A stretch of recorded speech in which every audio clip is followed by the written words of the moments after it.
Hello students, welcome to Global Online. This is Ankita Sood. आपके paper one के final revision के लिए आज की सीरीज में टीचिंग और रिसर्च एप्टीट्यूड का फुल सिलेबस हम लोग डिटेल में कवर करने वाले हैं। ये सीरीज उन सभी स्टूडेंट्स को बहुत ज़्यादा हेल्प करेगी जिन्होंने अभी तक पेपर वन में बिल्कुल भी पढ़ाई नहीं की है।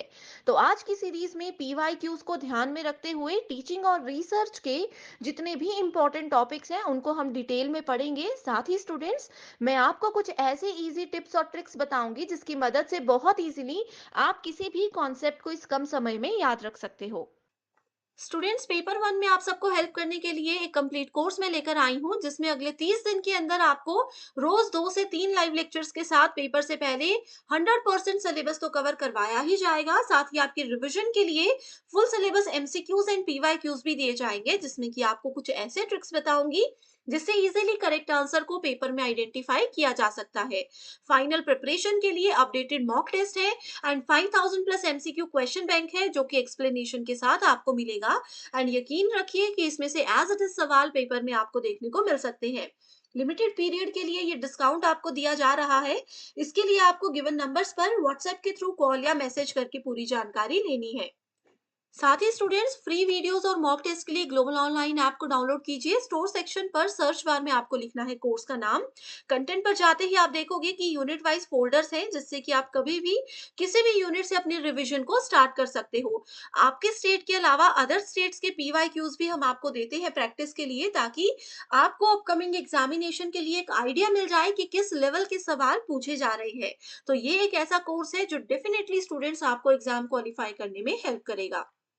तो टॉपिक्स हैं जो कि बार-बार एग्जाम में पूछे जाते हैं, तो अगर अभी भी आप लोग 1 महीने में सिर्फ ये टॉपिक्स को अच्छे से पढ़ लेते हो, तो मैं आपको 100% श्योरिटी देती हूँ कि पेपर 1 में इज़िली 80 प्लस स्कोर किया जा सकता है। तो सबसे पहले हम देखेंगे टीचिंग का इंट्रोडक्शन, यानी कि शिक्षण का परिचय। अभी जैसे मैं आप लोगों को पढ़ा रही हूँ, ये टीचिंग है। आप लोग मेरे वीडियो से, मेरे सेशन से कुछ सीख रहे हो, वो लर्निंग होती है। मेजर ऑब्जेक्टिव जो होता है टीचिंग का, वो लर्निंग को इफेक्टिव बनाना ही होता है। अब एक टीचर, एज अ टीचर आप लोगों की ये रिस्पॉन्सिबिलिटी होती है कि आप कुछ भी पढ़ा रहे हो, वो एक ऐसे लेवल पर पढ़ाओ, एक ऐसे तरीके से पढ़ाओ कि जो भी आपके स्टूडेंट्स हैं या जो भी आपके लर्नर्स हैं, वो उस चीज को अच्छे से समझ भी जाएं एंड एक्चुअल में एग्जामिनेशन के लिए वो चीजें इंपॉर्टेंट भी हो। Main objective of effective teaching is learning. Teaching is the purposeful direction and management of the learning process. अब देखो, अब जैसे आप सभी मेरे सेशंस को देख रहे हो, इसके पीछे आपका और मेरा एक पर्पस है। ठीक है, कुछ उद्देश्य है। मेरा उद्देश्य ये है कि मुझे जितना भी नॉलेज है वो मैं आपके साथ शेयर करूं, एंड आपका ये पर्पस है कि आप अपना जेआरएफ अचीव करो। एंड एक प्रॉपर तरीके से मैनेज कर कर अगर हम टीचिंग लर्निंग प्रोसेस को पूरा करते हैं तो ही उस टीचिंग लर्निंग प्रोसेस को सक्सेसफुल माना जाता है। इसके साथ ही एग्जामिनेशन में टीचिंग से रिलेटेड कुछ डेफिनेशंस भी पूछी जाती हैं। जैसे कि एग्जांपल लेते हैं, प्रीवियस ईयर क्वेश्चन से ही पूछा गया था कि एपीजे अब्दुल कलाम एपीजे अब्दुल कलाम जो थे, उन्होंने टीचिंग के बारे में क्या कहा था? उन्होंने कहा था कि टीचिंग एक बहुत ही ज़्यादा नोबल प्रोफ़ेशन है, जो कि किसी भी स्टूडेंट की, किसी भी पर्सन के फ्यूचर को एक अच्छा कैरेक्टर देता है, एक अच्छी शेप में लेकर आता है, उनका कैलिबर बढ़ाने में मदद करता है। तो इस तरीके से आपको कुछ डेफिनेशंस दी हो सकती हैं एंड पूछा जा सकता है कि किन्होंने ये स्टेटमेंट कही थी। तो जब भी नोबल प्रोफ़ेशन की बात आए, जिससे कि एक पर्सन के फ्यूचर को हम बदल सकें, वो कहा था एपीजे अब्दुल कलाम जी ने। ओके, इसी के साथ अब आता है नेक्स्ट पॉइंट जिसमें कहा है teaching is a process of providing opportunities for students to produce relatively permanent change through engagement in experiences provided by the teachers. ठीक है, जो भी अपने एक्सपीरियंस से टीचर्स उनको चीजें देते हैं, नॉलेज देते हैं, स्टूडेंट्स कैसे उन सब चीज को इस्तेमाल करके अपने बिहेवियर में एक परमानेंट चेंज, एक पॉजिटिव चेंज ला सकते हैं। इसके बाद एक जो नेक्स्ट नया कॉन्सेप्ट आया है वो है एजुकेशन से रिलेटेड। एजुकेशन को लेकर के कौन से फिलोसोफर ने क्या बातें कही थी, ये बहुत बार एग्जाम में आता है। जैसे कि स्वामी विवेकानंद जी ने कहा था, education as the manifestation of perfection already in man. अब देखो, किसी पर्सन में आप कोई पर्सन है, अगर आप में कोई एक कला है, आप में कोई गुण है, कोई टैलेंट है, अब उस टैलेंट को एक अच्छे तरीके से प्रेजेंट कैसे किया जाए, सबके सामने कैसे लाया जाए, या किसी पर्सन को खुद भी नहीं पता होता कि मुझ में ये गुण है, ये टैलेंट है, ये सब चीजें सामने लाने में मदद करती है एजुकेशन। तो ये एक मैनिफेस्टेशन होता है of perfection already in man. दूसरा है एरिस्टोटल, खास तौर पर अगर आप इंग्लिश लिटरेचर के स्टूडेंट्स हो तो एरिस्टोटल की बहुत सी डेफिनेशंस आपको पता होनी चाहिए। इसमें इन्होंने कहा है कि creation of a sound mind in a sound body, स्वस्थ शरीर में स्वस्थ मस्तिष्क का निर्माण करना ही एजुकेशन होता है। जॉन डेव्यू ने कहा था, education as the power by which man is able to control his environment and fulfill his possibilities. अब देखो, सिंपल सी लैंग्वेज में मैं चीजें बताती हूँ आपको। आपके सामने एक एजुकेटेड पर्सन है और एक अनएजुकेटेड पर्सन है। आप दोनों पर्सन को सेम टास्क दे रहे हो सकता है जो कम एजुकेटेड है या अनएजुकेटेड लोग हैं वो भी उस टास्क को पूरा कर लें, लेकिन उनका किसी चीज को प्रेजेंट करने का तरीका क्या हो सकता है, किसी चीज से डील करने का तरीका क्या हो सकता है, ये बहुत डिफरेंट होता है। तो इसीलिए एजुकेशन बहुत ज्यादा इंपॉर्टेंट भी है, एंड बहुत से फिलोसोफर्स ने एजुकेशन की अलग अलग डेफिनेशंस भी दी हुई हैं। स्वामी विवेकानंद की एक और डेफिनेशन ये भी है कि he defines education is the manifestation. ठीक है, ये जो मैंने आपको बताया ये बहुत बार एग्जाम में आया है कि manifestation of perfection already in man. Okay, इसी के साथ अब बात करते हैं तीसरे इंपॉर्टेंट टॉपिक की, जिसका नाम है major philosophies and approaches in education. ये टॉपिक आपको सिलेबस में नहीं मिलेगा, लेकिन इसमें से श्योर क्वेश्चंस आते ही हैं। तो सबसे पहला है three bases of education. So education के थ्री बेसिस होते हैं, तीन चीजों पर एजुकेशन निर्भर करता है। पहला है फिलॉसफी, दूसरा है साइकोलॉजी, साइकोलॉजी, ठीक है, और तीसरा आ जाता है हमारे पास सोशल नीड्स, सोशल नीड्स। ये तीन चीजों पर एजुकेशन निर्भर होती है। इसमें सबसे पहले फिलॉसफी हमें बताती है कि वाई। अगर एजुकेशन में किसी चीज का आपको आंसर नहीं मिल रहा, आपके दिमाग में क्वेश्चन है कि हम ये क्यों पढ़ रहे हैं, क्या इसका रीजन है, तो एजुकेशन के बेसिस में फिलॉसफी आपको इसका आंसर जानने में मदद करती है। साइकोलॉजी बताती है हाउ, कि किसी प्रॉब्लम से कैसे बाहर निकला जाए, वो साइकोलॉजी के अंदर आता है। एंड सोशल नीड्स बताती है व्हाट, कि आपकी क्या नीड्स है एंड कैसे उसको फुलफिल किया जा सकता है। तो ये तीन है बेसिस ऑफ एजुकेशन। ओके, इसके बाद यहाँ पर स्टूडेंट्स एक और क्वेश्चन एग्जाम में आता है कि फादर ऑफ एजुकेशन किसको कहा गया है। ये क्वेश्चन बहुत बार एग्जाम में आया है, इसका आंसर मुझे कमेंट करके बताइए। अगर नहीं पता है तो भी मुझे बता दीजिएगा, मैं आपका रिप्लाई कमेंट में ही कर दूंगी, ठीक है। अगला है आइडियलिज्म। आइडियलिज्म को बोला जाता है आदर्शवाद। ओके, आदर्शवाद हमें ये बोलता है कि जो भी गॉड होता है, कई लोग आपने देखे होंगे ना, वो आदर्शवादी होते हैं। उनका कहना होता है कि जो हमारे स्पिरिचुअलिज्म वाली चीजें होती है, जो हमारे भगवान के द्वारा कही गई बातें हैं, गीता में कही गई बातें हैं, सिर्फ वही सत्य है। इसके अलावा इंसान जो कहते हैं वो कुछ भी सत्य नहीं है। अब कई लोग ऐसा मानते हैं कि समय के साथ साथ हमें भी जीवन में परिवर्तन लाने चाहिए, लेकिन आइडियलिज्म ये कहता है कि जो चीजें स्पिरिचुअल होती हैं, जो चीजें गॉड से रिलेटेड होती हैं, उनमें कभी भी बदलाव नहीं लाए जा सकते। उनमें जो लिखा है उसी को हमेशा फॉलो किया जाना चाहिए। That is called idealism.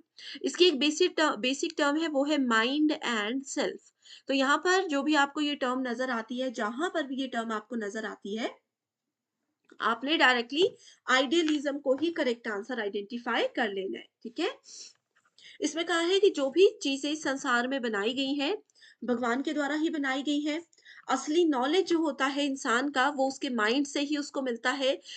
आसपास के लोगों से जो चीजें सीखी जाती है वो टेम्परेरी होती हैं। ये सब चीजें आइडियलिज्म में कही गई हैं। एंड आइडियलिज्म के बारे में किस किस ने कहा है, तो इसके बारे में सबसे पहले तो प्लेटो ने भी डेफिनेशंस दी थी, ये एक फिलोसोफर का नाम है। इसके बाद स्वामी दयानंद दयानंद जी है, स्वामी विवेकानंद जी है, और श्री अरविंदो है। ये सब आइडियलिज्म ये मेन प्रोपोनेंट थे, इनका नाम एग्जाम में जरूर पूछे जाते हैं। और साथ में इन सब का ये मानना था कि हमारी जो स्पिरिचुअल बुक्स होती हैं, उनमें जो भी चीजें कही है वो निरपेक्ष है, यानी कि एब्सोल्यूट है, और बिल्कुल इटर्नल है और अनचेंजिंग है, जिनको किसी भी हालत में कोई भी इंसान बदल नहीं सकता। एंड एजुकेशन के साथ अगर इसको रिलेट करने की बात की जाए, तो इसमें कहा जाता है कि इसमें हमेशा मॉरल एंड वैल्यू एजुकेशन पर ही ध्यान दिया जाता था, कि किस पर्सन के लिए कौन सी चीज एक्चुअल में इंपॉर्टेंट थी, वो चीजें यहाँ पर सिखाई जाती थी। सो ये जितने भी पॉइंट्स मैंने बताए, ये प्रीवियस ईयर क्वेश्चन से ही लेकर आई हूँ, ठीक है। इसके बाद अगला आ जाता है नेचुरलिज्म, यानी कि प्रकृतिवाद। नेचुरलिज्म आइडियलिज्म का बिल्कुल ऑपोजिट है। ये कहता है कि nature alone represents the entire reality. Environment से ही हम सीखते हैं, हमारे आसपास के जो लोग हैं उन्हीं से हम सीखते हैं, उनका जो बिहेवियर है, उनका जो तरीका है, वही एक इंसान फॉलो करता है। Education should be according to nature of child. ये भी इसमें कहा गया है कि एक पर्सन का, अब कोई बच्चा है, हमें पता है, बचपन से पता चल जाता है कि किस बच्चे की कितनी कैपेबिलिटीज है सीखने की। तो उनकी कैपेबिलिटीज, उनके नेचर, उनके इंटरेस्ट के अकॉर्डिंग ही उनको उस लेवल पर सिखाया जाना चाहिए, ये नेचुरलिज्म बोलता है। प्रेग्मेटिज्म का मतलब होता है लर्निंग बाय डूइंग, प्रैक्टिस। प्रेग्मेटिज्म को प्रैक्टिस से जरूर याद रख सकते हो, इसका मतलब मैंने अब बताया, लर्निंग बाय डूइंग। ये as it is question exam में ना जाने कितनी बार आया है, ठीक है। कि जितनी ज्यादा आप किसी चीज की प्रैक्टिस करते हो, जितना ज्यादा उसको एक्शन में लेकर आते हो, प्रैक्टिकल करते हो, उतना ज्यादा आप इजीली अच्छे से चीजों को समझ सकते हो। अब जैसे अगर आप डॉक्टर बनना चाहते हो, डॉक्टर छोड़ो, अब आप नेट सेट एग्जाम दे रहे हो, आप सभी असिस्टेंट प्रोफेसर बनना चाहते हो, ठीक है, टीचिंग फील्ड में जाना चाहते हो, तो आपको जितना मर्जी नॉलेज हो, चाहे जितने मर्जी अच्छे मार्क्स से आपने एग्जाम क्वालिफाई किया है, अगर आप लोग अपनी टीचिंग स्किल्स पर फोकस नहीं करोगे, अपनी टीचिंग को अच्छे से प्रैक्टिस नहीं करोगे, तो क्या वो सक्सेसफुल टीचर आप बन पाओगे? नहीं बन पाओगे। तो इसीलिए प्रेग्मेटिज्म बहुत ज्यादा इंपॉर्टेंट होता है। अगला है constructivism. Okay, so constructivism actively construct the knowledge. इसमें बोला है कि लर्नर जो होते हैं, स्टूडेंट जो होते हैं, वो एक्टिवली किसी चीज में पार्टिसिपेट करते हैं और खुद से नॉलेज लेकर आते हैं। अब छोटे बच्चे ही देख लो, उनको हर चीज हम सिखाते नहीं है, बहुत सी चीजें ऐसी होती है जो हमें सरप्राइज वो कर देते हैं कि ये इनको किसने सिखाया। तो कंस्ट्रक्टिविज्म वो लोग फॉलो करते हैं, ठीक है। अगर हम जीन पाइगेट की बात करें, उनका ये कहना है कि कंस्ट्रक्टिविज्म एक बहुत इंपॉर्टेंट पॉइंट होता है, जो पर्सन खुद से किसी चीज को कंस्ट्रक्ट करके चीजें समझता है, वो जिंदगी में कभी भी नहीं भूलता। अब जैसे मेरी ये एक आदत है कि कोई अगर पढ़ा रहा हो, मैं कभी उनसे नहीं समझ पाती, बेसिक्स क्लियर कर लूंगी, लेकिन याद मैं अपने रूल्स के हिसाब से करती हूँ, अपने ट्रिक्स के अकॉर्डिंग करती हूँ। तो वो कंस्ट्रक्टिविज्म है, एंड वो ट्रिक्स ऐसे होते हैं जो इंसान कभी भी नहीं भूलता।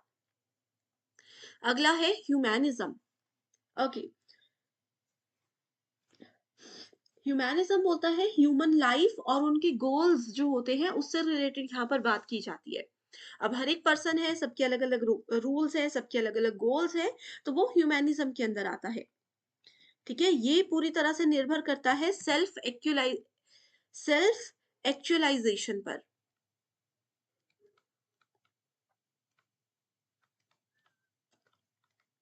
पूरी तरह से सेल्फ एक्चुअलाइजेशन पर ये निर्भर करता है। इसमें जैसे cooperation, mutual tolerance, social understanding, ये सारी चीजें आती है ह्यूमैनिज्म के अंदर। तो ये टर्म्स जो है एज इट इज एग्जाम में आ सकती है, नोट जरूर कीजिए। And students, already in topics पर डिटेल्ड वीडियो भी है, अगर वो अभी तक आपने नहीं देखी है, बस मुझे कमेंट करके बता दीजिए, ताकि मैं आपके साथ लिंक शेयर कर सकूं। एंड अगर आपको ये सेशन पसंद आ रहे हैं, तो भी एक बार जरूर मुझे बता दीजिएगा, एंड नेक्स्ट यूनिट कौन सी चाहते हो वो भी शेयर जरूर कीजिए। अगला है रैशनलिज्म, यानी कि तर्कवाद। सो सेंस एंड एक्सपीरियंसेस, जहां पर टर्म्स नजर आएंगी sense and experiences, that is called rationalism. जो भी चीजें हम अपनी सेंसेस से, अपने एक्सपीरियंस की मदद से सीखते हैं, वो रैशनलिज्म के अंदर आता है। एग्जिस्टेंशियलिज्म, इसके अंदर आ जाता है इंडिविजुअल की एग्जिस्टेंस, उसकी फ्रीडम, उनके जो भी चॉइसेस होते हैं, उन सब के बारे में अगर कहीं पे बात की गई है, तो गो फॉर एक्सिस्टेंशियलिज्म। अगला है behaviourism. So behaviourism, it assumes that the learner is a passive organism who may be condition to learn new behaviour. अब देखो, आपका बेसिक बिहेवियर जो होता है किसी पर्सन का वो कोई नहीं बदल सकता, लेकिन फिर भी आप अगर किसी पर्सन के साथ रोज मिलते हो, पूरा पूरा दिन साथ रहते हो, तो उनकी कुछ ना कुछ आदतें आपके अंदर आ ही जाती हैं। अभी आप चाहे जितने मर्जी बड़ी उम्र में हो, जितने मर्जी छोटी उम्र में हो, बिहेवियरिज्म सबके ऊपर बराबर काम करता ही है। ऑब्जर्वेबल बिहेवियर होता है। आपको साथ वाले की आदतें या आपकी आदतें साथ वाले में जाएंगी ही जाएंगी। नेक्स्ट है Gestalt psychology. Gestalt psychology भी बहुत इंपॉर्टेंट है। It believes that the whole is greater than sum of its parts.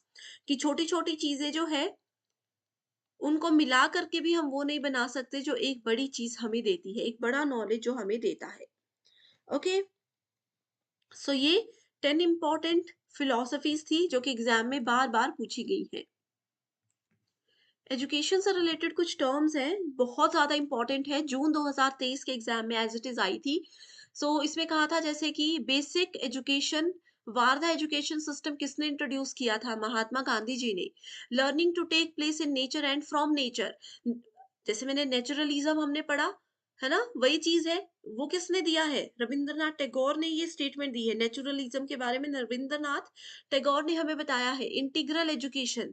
Shri Aurobindo, focus on spiritual aspects of Indian philosophy, जो भी हमारे स्पिरिचुअल चीजें हैं इंडियन फिलोसफी के हिसाब से उन पर फोकस किया जाए, ये कहा था डॉक्टर सर्वपल्ली राधाकृष्णन ने। एज इट इज आई थी स्टेटमेंट्स, फटाफट इसको नोट कर लीजिए, फटाफट पढ़ लीजिए। श्योर है कि एक क्वेश्चन आएगा ही आएगा, ठीक है। Okay, next we have basic teaching models, जो कि बहुत ज्यादा इंटरेस्टिंग सेक्शन है। पेडागॉजी है सबसे पहले। पेडागॉजी मॉडल जो होता है ये एक बेसिक और पारंपरिक यानी कि कन्वेंशनल मॉडल होता है। ये सिर्फ और सिर्फ फोकस करता है art and science of teaching पर। Art and science of teaching पर ये फोकस करता है। एंड एग्जामिनेशन में जो इसमें से क्वेश्चन आता है वो है कि स्टेप्स क्या होते हैं पेडागॉजी मॉडल के, यानी कि शिक्षा शास्त्र मॉडल के कितने और कौन कौन से स्टेप्स होते हैं। इसमें बेसिकली 5 स्टेप्स होते हैं। सबसे पहला है प्रिपरेशन, उसके बाद है प्रेजेंटेशन। पहला है प्रिपरेशन यानी कि किसी चीज को कैसे आप प्रिपेयर करते हो। दूसरा है कैसे किसी चीज को आप प्रेजेंट करते हो। उसके बाद है एसोसिएशन यानी कि जिस जगह पर आप उस चीज को प्रेजेंट कर रहे हो कैसे उसको एसोसिएट करके लिंक करके वहां पर रिप्रेजेंट करना है। उसके बाद अगला आ जाता है जर्नलाइजेशन। एंड लास्ट आ जाता है एप्लीकेशन। ये है 5 स्टेप पेडागॉजी मॉडल के, ठीक है। यहाँ से एग्जाम में क्वेश्चंस आते हैं। Okay, linking new material to relevant existing ideas, ये प्रिपरेशन होता है कि अपने पुराने नॉलेज को यूज करके नए आइडियाज को कैसे आप लोग इजीली जनरेट कर सकते हो। दूसरा आ जाता है andragogy. Andragogy model, learners are self directed. Self directed andragogy मतलब खुद से। इतने इसमें स्टूडेंट्स एक्टिव होते हैं कि वो खुद को समझते हैं कि कौन सी चीज हमारे लिए सही है, कौन सी चीज गलत है, कैसे किस चीज को फॉलो किया जाए। ओके, एंड्रागॉजी मॉडल में they don't receive knowledge but interpret through discovery. And या इसमें सेल्फ इवैल्यूएशन भी होता है, अपना मूल्यांकन खुद वो करते हैं। यहाँ पर उनको मूल्यांकन के लिए किसी टीचर, किसी एजुकेटर या किसी की भी ज़रूरत नहीं है। तो ऐसे जो समझदार बच्चे होते हैं, जो अपना अच्छा-बुरा समझते हैं, अब जैसे आप लोग हो, आप लोगों को कोई देखने वाला नहीं है, शायद आपके घर वाले भी नहीं आपको बोलते होंगे कितना बड़ा टेस्ट लेते हैं, कुछ नहीं बोलते होंगे। तो ये स्टूडेंट्स ऐसे होते हैं, अडल्ट स्टूडेंट्स होते हैं जो कि अपना अच्छा-बुरा समझते हैं। उनकी खुद की तैयारी कैसी चल रही है वो भी अच्छे से समझते हैं और उस अकॉर्डिंग तैयारी आगे भी करते हैं। सो एंड्रागॉजी में हमेशा अडल्ट लर्निंग को फॉलो किया जाता है। एंड इसका मेजर पॉइंट होता है कि सेल्फ इवैल्यूएशन ये हमेशा करते हैं। नेक्स्ट है एंड्रागॉजी पेडागॉजी के साथ साथ एक और मॉडल होता है ह्यूटागॉजी। इसमें से काफी कम क्वेश्चंस आते हैं लेकिन पढ़ लीजिए। सेल्फ डिटर्मिनेशन लर्निंग इसको कहा जाता है। सेल्फ डिटर्मिनेशन लर्निंग, ठीक है। एक टर्म और है, प्रीवियस ईयर क्वेश्चंस में आया था बार बार कि पेडागोजी को और क्या बोला जाता है। पेडागोजी को एंगेजमेंट टर्म के साथ रिलेट किया जाता है, एंड्रागोजी को कल्टीवेशन के साथ, रिलेट किया जाता है, एंड ह्यूटागोजी को realization. It goes with realization. ठीक है, सो ये 3 टर्म्स है, ये अगर आपने याद रख ली तो काफी इजी हो जाएगा आप लोगों को क्वेश्चन समझने में। पेडागोजी एंगेजमेंट, एंड्रागोजी कल्टीवेशन, और ह्यूटागोजी रियलाइजेशन। ओके, अगला मॉडल है Robert Glazers model of teaching. इस मॉडल का एक दूसरा नाम भी होता है जिसको कहा जाता है teach the teacher, teach the teacher model. And ये एक फ्रेमवर्क होता है टीचिंग के लिए, जो कि मेजर फोकस करता है स्टूडेंट्स की एक्टिव पार्टिसिपेशन पे, कि क्लास में कोई भी एक्टिविटी हो रही है तो ये पूरा ध्यान रखता है कि स्टूडेंट्स अच्छे से पार्टिसिपेट करें, एंड फीडबैक पर भी यहाँ पर मेजर फोकस रखा जाता है। ये मॉडल रॉबर्ट ग्लेजर के द्वारा बनाया गया था 1970s में, इसीलिए इसका नाम रॉबर्ट ग्लेजर्स मॉडल रखा गया है। ओके, इसमें 3 मेन फेजेस होते हैं, 3 स्टेप्स पर ये फॉलो करता है। पहला है प्रेपरेशन, दूसरा होता है प्रेजेंटेशन, एंड तीसरा होता है प्रैक्टिस। एग्जाम में ये पूछा जाता है कि रॉबर्ट ग्लेजर्स मॉडल कौन से 3P प्रोसेस पर काम करता है, तो वो है preparation, presentation and practice. Okay, next model है SAMR model, SAMRMODEL, SAMR model. तो सबसे पहले तो SAMR की आपको फुल फॉर्म पता होनी चाहिए। एस का मतलब होता है सब्स्टिट्यूशन, ए का मतलब होता है ऑगमेंटेशन, एम का मतलब होता है modification, and R stands for redefinition. R stands for redefinition here, ठीक है। सो ये इसकी फुल फॉर्म है। This framework provides, this is basically provided for educators, जहां पर मल्टीपल इंटीग्रेटेड लेवल्स होते हैं।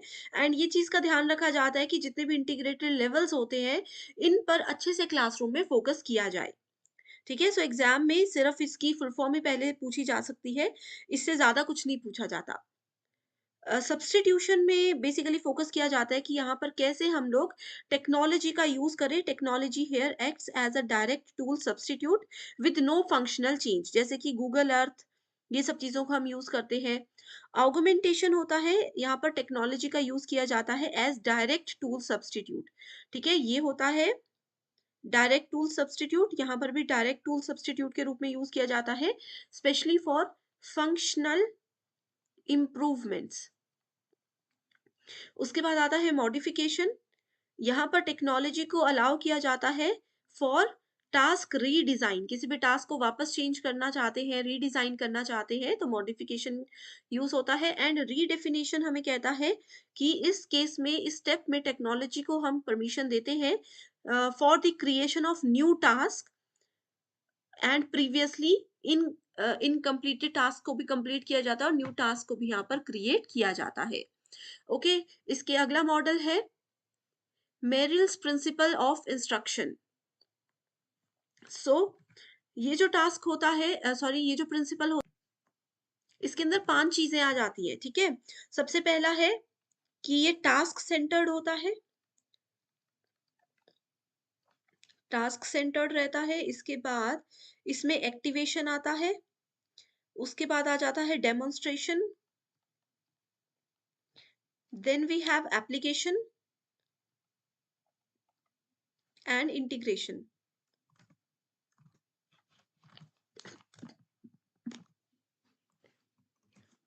Next is ADDIE model of instructional design. So यहाँ पर एडी की फुल फॉर्म होती है analyse, design, develop, implement and evaluate. तो यही इसकी फुल फॉर्म भी है एंड यही इसके स्टेप्स भी हैं। अगला आ जाता है हमारे पास 5E instructional model of e learning. So 5E model में आपको पता है कि 5 ई होते हैं, ठीक है? पहला ई स्टैंड्स फॉर एंगेज, दूसरा is explore, third is explain, fourth is elaborate and fifth is evaluate. तो इन मॉडल्स में आपको ज़्यादा कुछ याद रखने की ज़रूरत नहीं है, ये जो फुल फॉर्म्स और जितनी सी इन्फॉर्मेशन मैंने दी है, ये काफ़ी है। Okay, so pedagogy, andragogy already हम डिस्कस कर चुके हैं। नेक्स्ट है हमारे पास nature and characteristics of teaching. अब देखो डायरेक्ट डेफिनेशंस है, फटाफट से हम इसको डिस्कस करेंगे। सो पहला पॉइंट में कहा गया है teaching is an interactive process. अब मैं आप लोगों को पढ़ा रही हूँ, मैं आप लोगों को होमवर्क क्वेश्चंस भी दे रही हूँ। मान लीजिए हम क्लासरूम में बैठकर पढ़ रहे हैं, ऐसे में मैं आपसे बात करे जाऊं, बोले जाऊं, लेकिन आप लोग कुछ रिस्पॉन्स ही नहीं दे रहे हो, ना यस में ना नो में, कोई जवाब ही नहीं दे रहे हो, तो हमारी टीचिंग लर्निंग इंटरेक्टिव नहीं होगी, रिस्पॉन्सिव नहीं होगी। सो टीचिंग को यानी कि शिक्षण को अच्छा बनाने के लिए ये बहुत ज़्यादा ज़रूरी है कि टीचिंग लर्निंग प्रोसेस जो है वो इंटरेक्टिव होना चाहिए। दूसरा है it is a process of development and learning.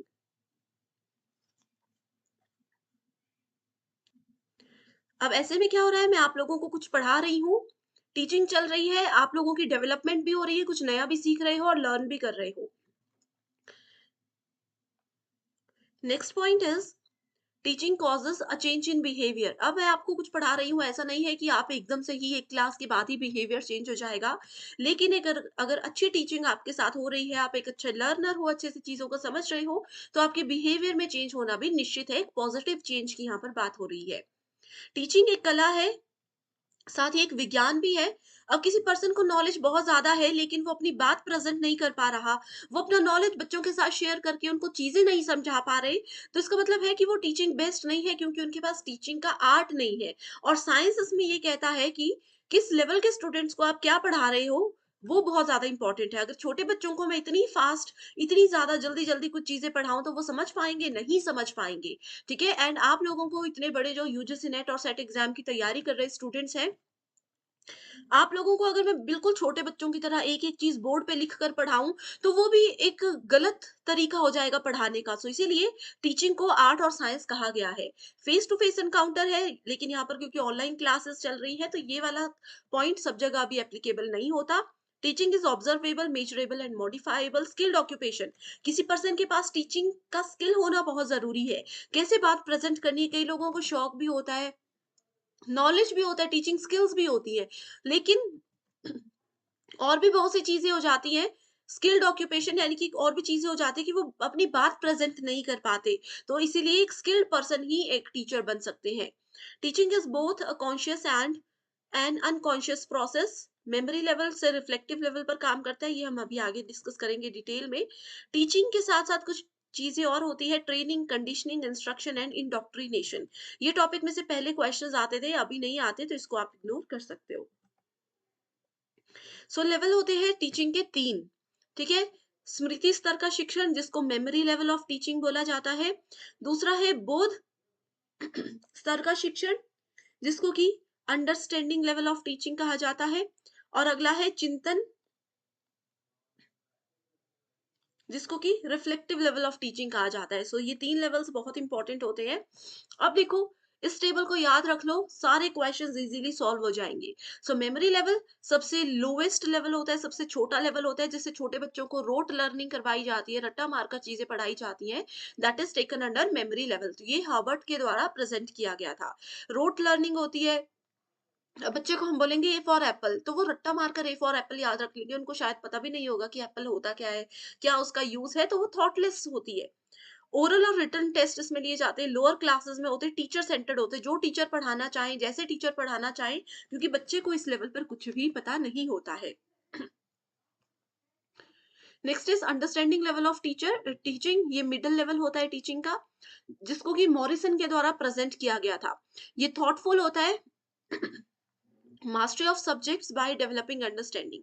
ठीक है, यहाँ पर क्या था, जैसे बच्चे को एबीसीडी सिखाई गई फटाफट से, यहाँ पर बच्चों को एबीसीडी का मीनिंग बताया जाएगा कि ए फॉर एप्पल होता है, एप्पल एक फ्रूट होता है, इसको खाया जाता है। तो अंडरस्टैंडिंग लेवल में मेमोरी लेवल के नॉलेज को एक अपर लेवल पर ले जाकर चीजों को डिटेल में एक्सप्लेन किया जाता है। इसमें बच्चे थोड़ा बहुत चीजों को सोचना समझना शुरू कर देते हैं, लेकिन फिर भी ये टीचर सेंटर्ड ही होता है, क्योंकि इसमें बच्चे अपने आप से कुछ नहीं सीखते, जो टीचर करवाएंगे जो टीचर समझाएंगे वही रहता है। हाईएस्ट लेवल होता है reflective level. Reflective level Hunt के द्वारा बनाया गया था। इनके मेन प्रोपोनेंट हंट थे। Use of knowledge and research skills to solve real life problems. So अभी तक देखो, अंडरस्टैंडिंग लेवल और मेमोरी लेवल में आपने जो कुछ भी नॉलेज कलेक्ट किया, उस नॉलेज को कहाँ पर यूज करना है रियल लाइफ में, कैसे उसको इस्तेमाल करके कुछ नया बनाना है, कुछ नया सीखना है, वो आता है रिफ्लेक्टिव लेवल के अंदर। ओके, सो देखो स्टूडेंट्स, यही चीजें हैं। जैसे आप लोगों ने बचपन में कुछ चीजें पढ़ी है, ड्राइंग सीखी होगी, बचपन में ड्राइविंग सीखी, किसी ने कुछ साल पहले ड्राइविंग सीखी होगी। इमरजेंसी में कब वो चीजें कहाँ पर काम आ जाए वो हमें नहीं पता होता। तो रिफ्लेक्टिव लेवल हमें यही बोलता है कि जो भी हमारा नॉलेज है, जो भी हमारे दिमाग में हमने अंडरस्टैंडिंग और मेमोरी लेवल में सीखा है, उसको रियल लाइफ सिचुएशंस में प्रॉब्लम को सॉल्व करने के लिए यूज किया जाता है, और ये होता है सेंटर्ड, लर्नर सेंटर्ड। डेमोक्रेटिक होता है रोल, जो कि बहुत ही ज्यादा एक्टिव रोल रहता है स्टूडेंट्स का। ये देखो क्वेश्चन है, which of the following level of teaching lay stress on critical shifting of ideas at the highest cognitive level. So highest cognitive level क्या होता है? रिफ्लेक्टिव लेवल होता है। तो यहाँ पर करेक्ट आंसर क्या है? Option number 3। ऐसे क्वेश्चंस एग्जाम में आते हैं। Okay, so next model is very very important and very very interesting, that is Bloom's taxonomy. So Bloom's taxonomy के बिना कोई भी एग्जाम पूरा नहीं होता, ठीक है। सो ब्लूम्स टेक्सोनॉमी, देखो ब्लूम ने कहा था कि जो 3 लेवल्स है टीचिंग के, इससे कुछ काम नहीं चलेगा, हमें हमारी टीचिंग लर्निंग को बहुत सारे डोमेन्स में डिवाइड करना पड़ेगा। इसीलिए ब्लूम ने अपने हिसाब से अपनी टेक्सोनॉमी को 3 हिस्सों में वर्गीकृत किया था, 3 हिस्सों में बाँटा था। पहला है कॉग्निटिव डायमेंशन। यहाँ पर देखो ब्लूम ने सबसे पहले 2001 में कॉग्निटिव डोमेन दिया। कॉग्निटिव का मतलब होता है मेंटल एबिलिटीज। किसी की भी मेंटल पावर, मेंटल एबिलिटीज की अगर बात की जाए, that is always related to cognitive. So उनके हिसाब से उन्होंने सिर्फ एक ही डोमेन में इसको 6 हिस्सों में बांटा था। पहला ये कहा था कि सबसे छोटा लेवल रिमेम्बरिंग होता है। रिमेम्बरिंग का कीवर्ड है रिकॉल, ये मैं आपको आगे भी बताने वाली हूँ, ठीक है। ज्ञान, किसी चीज को कोई बच्चे सबसे पहले याद रखते हैं। अब आपने मेरे साथ बैठे हो, आप मुझे देख रहे हो ये कैसे पढ़ा रही है, कैसे पेन टैब और कैसे लैपटॉप को यूज कर रही है, तो आपने उन चीजों को याद रख लिया। उसके बाद आप उस लेवल पर, एक अपर लेवल पर उस चीज को अच्छे से समझने लग गए। फिर समझने के बाद आपने क्या किया, एक दिन उस चीज को खुद से अप्लाई किया, बिना मेरी इंफॉर्मेशन के, बिना मेरी हेल्प के उस चीज को अप्लाई किया। उसके बाद आपने एनालाइज किया कि इतना स्मूथली काम नहीं हो रहा, कहाँ पे आपने गलती की, कहाँ पर आपने गलत किया। उसके बाद आपने उसी एनालिसिस के बेस पे अपने आप को इवैल्यूएट किया, अपना मूल्यांकन किया कि जैसे मैम पढ़ा रही थी कि क्या हमने भी वैसा ही पढ़ाया? जैसे वो स्मूथली अपना लैपटॉप, अपना पेन टैब रन कर रहे थे, क्या हमने भी वैसा ही किया? तो इवैल्यूएटिंग के अंदर आता है, लास्ट में उन्होंने ये सभी पुराने नॉलेज को इस्तेमाल करके कुछ नया क्रिएट किया, that is called Bloom's taxonomy. So ये 6 फेजेस होते हैं। इसका सीक्वेंस याद रखना, एग्जाम में आपको ये ऐसे दिए होंगे, आपको अरेंज करना होगा। तो ब्लूम्स का कॉग्निटिव डोमेन ये था, लेकिन कुछ साल के बाद ब्लूम को लगा कि अभी कॉग्निटिव डोमेन को रिवाइज करने की जरूरत है, तो उन्होंने उसको रिवाइज भी कर दिया। आप इसको यहाँ पर एज इट इज पढ़ सकते हो। दूसरा डोमेन है ब्लूम का, वो है साइकोमोटर। इसमें पहला फेज है इमिटेशन, बेसिक लेवल की, कैसे आप किसी को देख देख के सीखते हो, फिर खुद से करने की कोशिश करते हो, उसमें आप थोड़े प्रोएक्टिव हो जाते हो। फिर आर्टिकुलेशन और नेचुरलाइजेशन, लास्ट में वो चीज इतने प्रैक्टिस आप कर लेते हो कि नेचुरली आपके अंदर आ जाती है। आप उसमें इतने प्रैक्टिस करते हो कि आपको, देखो, शुरू में जब आप लैपटॉप चलाना सीख रहे होंगे, गाड़ी चलाना सीख रहे होंगे, तो आपने अ, थोड़ा संभल संभल कर काम किया होगा। अब आपका इतना नेचुरली वो चीज आप में आ चुकी है कि आप कब ब्रेक लगा रहे हो, ऑटोमेटिकली आप गियर चेंज कर रहे हो, वो ये सब ब्लूम के हिसाब से है कि टीचिंग लर्निंग को ऐसे फेजेस में डिवाइड किया जाता है। और तीसरा है इफेक्टिव डोमेन, रिसीविंग फिनोमिना, पहले हम किसी चीज को रिसीव करते हैं, ज्ञान को प्राप्त करते हैं, फिर रिस्पॉन्ड करते हैं कि ये इंफॉर्मेटिव है या नहीं, फिर उसकी वैल्यू जानते हैं, उसको ऑर्गेनाइज करते हैं, फिर उसको इंटरनलाइज करते हैं, यानी कि उसको अपनाते हैं। ये ऑलरेडी चीजें डिटेल में, बहुत ही ज्यादा डिटेल में हमने डिस्कस की है, लिंक आपको मिल जाएगा। बस कमेंट कर दीजिए कि मैम ब्लूम्स टेक्सोनॉमी का लिंक दे दो, मैं फटाफट से आपके साथ सारे लिंक्स शेयर कर दूंगी। हिंदी मीडियम स्टूडेंट्स के लिए भी सेम चीजें हैं। यहाँ पर पहला लेवल है ज्ञान, और ये सब देख सकते हो। कुछ कीवर्ड्स हैं, जैसे कि अगर हम रिमेंबरिंग की बात करें, रिमेंबरिंग में जहाँ पर आपको डिफाइन, आइडेंटिफाई, नेम, रिकॉल ये सारे कीवर्ड्स नज़र आए, मतलब कि रिमेंबरिंग कॉग्निटिव डोमेन में रिमेंबरिंग लेवल पर हम अभी बात कर रहे हैं। अगर आपको किसी एग्जाम्पल में कहा है कि एबीसी नाम की किसी लड़की ने अपना जो है आईडी और ये सब चीज़ें वेरीफाई करवाई, मतलब कि इवैल्यूएटिंग फेज़ की बात की जा रही है। तो हिंदी मीडियम में यहाँ पर देख सकते हो, बहुत इंपॉर्टेंट है ये चार्ट, इसको एज़ इट इज़ नोट ज़रूर कीजिए। देखो जो मैं कह रही थी ना, ब्लूम्स टेक्सोनॉमी की अरेंजमेंट पूछी जाती है, करेक्ट सीक्वेंस पूछा है, ये 2020 का क्वेश्चन है। ठीक है, सो देखो क्या आता है सबसे पहले, रिसीव करते हैं हम, फिर रिस्पॉन्ड करते हैं, फिर वैल्यू, फिर ऑर्गेनाइजेशन, फिर कैरेक्टराइजेशन। देखो क्या है करेक्ट आंसर। ठीक है, इसका करेक्ट आंसर खुद से ढूंढकर मुझे रिप्लाई कमेंट में चाहिए ही चाहिए। स्टूडेंट्स, अगर आपको लग रहा है कि ये सेशन बहुत ज्यादा फास्ट हो रहा है, थोड़ा सा स्लो मुझे करना चाहिए, तो भी आप मुझे कमेंट करके एक बार जरूर बताइए। आपके सजेशंस को जरूर फॉलो किया जाएगा। एंड नेक्स्ट यूनिट कौन सी चाहिए वो भी बता दीजिए। नेक्स्ट है हमारे पास गैगनीज टेक्सोनॉमी। गैगनीज एक एजुकेशनल साइकोलॉजिस्ट थे, जिन्होंने कहा कि सिर्फ 3 लेवल से काम नहीं चलेगा, हमें एजुकेशन को रिप्रेजेंट करने के लिए कम से कम 9 स्टेप्स को फॉलो करना चाहिए। तो वो 9 स्टेप्स एग्जाम में पूछे जाते हैं। पहला है gain the attention of the learners. एक अच्छा टीचर बनने के लिए, खासतौर पर छोटे बच्चों की अगर यहाँ पर बात की जा रही हो, एक अच्छा टीचर बनने के लिए आपको सबसे पहले अपने स्टूडेंट्स का ध्यान अपनी तरफ लाना है। Inform learners of the objective, कि आज हम कक्षा में क्या पढ़ने वाले हैं वो उनको बताओ। कल की क्लास में हमने क्या पढ़ा था वो पहले डिस्कस करेंगे थोड़ा सा, और आगे की क्लास में हम क्या पढ़ेंगे उस चीज को थोड़े से शॉर्ट में बताने का। ठीक है, फोर्थ स्टेप में कहा है कि प्रेजेंट द कंटेंट। अब यहाँ से आप अपनी क्लास को शुरू करो। लर्निंग गाइडेंस बताओ, स्टूडेंट्स को धीरे धीरे पढ़ाना शुरू करो। देखो कि उनको बेसिक इंट्रोडक्शन समझ आई है या नहीं, उसके बाद अगले लेवल पर जाओ। परफॉर्मेंस, उनको प्रैक्टिस, देखो कितनी वो चीज़ों को समझ पाए हैं, कितना नहीं समझ पाए हैं। उसके बाद फीडबैक भी उनको प्रोवाइड करो कि कहाँ पर कमी रह रही है, कहाँ पर वो चीज़ों को और अच्छे से समझ सकते हैं। उनकी परफॉर्मेंस को असेस करो and enhance retention and transfer to the job. Okay, so इस तरीके से 9 स्टेप्स में इस चीज़ को गैगने ने डिवाइड किया था। ओके, अब जैसे कि इतनी देर से हम टीचर सेंटर्ड और लर्नर सेंटर्ड मेथड की बात कर रहे हैं। जो भी स्टूडेंट्स हैं, अगर आप टीचिंग एप्टीट्यूड पढ़ रहे हो तो टीचर लर्नर सेंटर्ड आपको आना ही चाहिए। ठीक है, टीचर सेंटर्ड वो होते हैं जिसमें टीचर फोकस रखता है, टीचर क्या पढ़ाएंगे, कैसे पढ़ाएंगे, वो सब डिसाइड करते हैं। लर्नर सेंटर्ड में लर्नर पर फोकस रखा जाता है, लर्नर कौन से तरीके से पढ़ना चाहते हैं, कैसे पढ़ना चाहते हैं, वो सब चीजें आती है। और ये आती है mixed strategy. Teacher centre basically जो बहुत बड़े बड़े क्लासरूम्स होते हैं जहाँ पर 100-200 बच्चे एक साथ हों, वहां पर लर्नर सेंटर्ड यूज किया जाता है। एंड ट्यूशंस वगैरह या स्मॉल क्लासरूम्स में इंडिविजुअल मेथड्स को यूज किया जाता है, एंड मीडियम साइज में स्मॉल ग्रुप मेथड्स को यूज किया जाता है। अब लेक्चर मेथड क्या होता है, टीम टीचिंग और टीवी वीडियो प्रेजेंटेशन, ये सब आते हैं टीचर सेंटर में। बस इसके नाम पढ़ लीजिए, याद रख लीजिए, रट्टा नहीं मारना है कि टेबल को रट लो। अब ग्रुप डिस्कशन आपको पता है, ग्रुप डिस्कशन 100 लोगों में हो सकता है, नहीं हो सकता। ग्रुप डिस्कशन में 5 6 7 लोगों की ही जरूरत होती है, तो मतलब स्मॉल ग्रुप होगा। सेमिनार में भी थोड़े लोग होते हैं।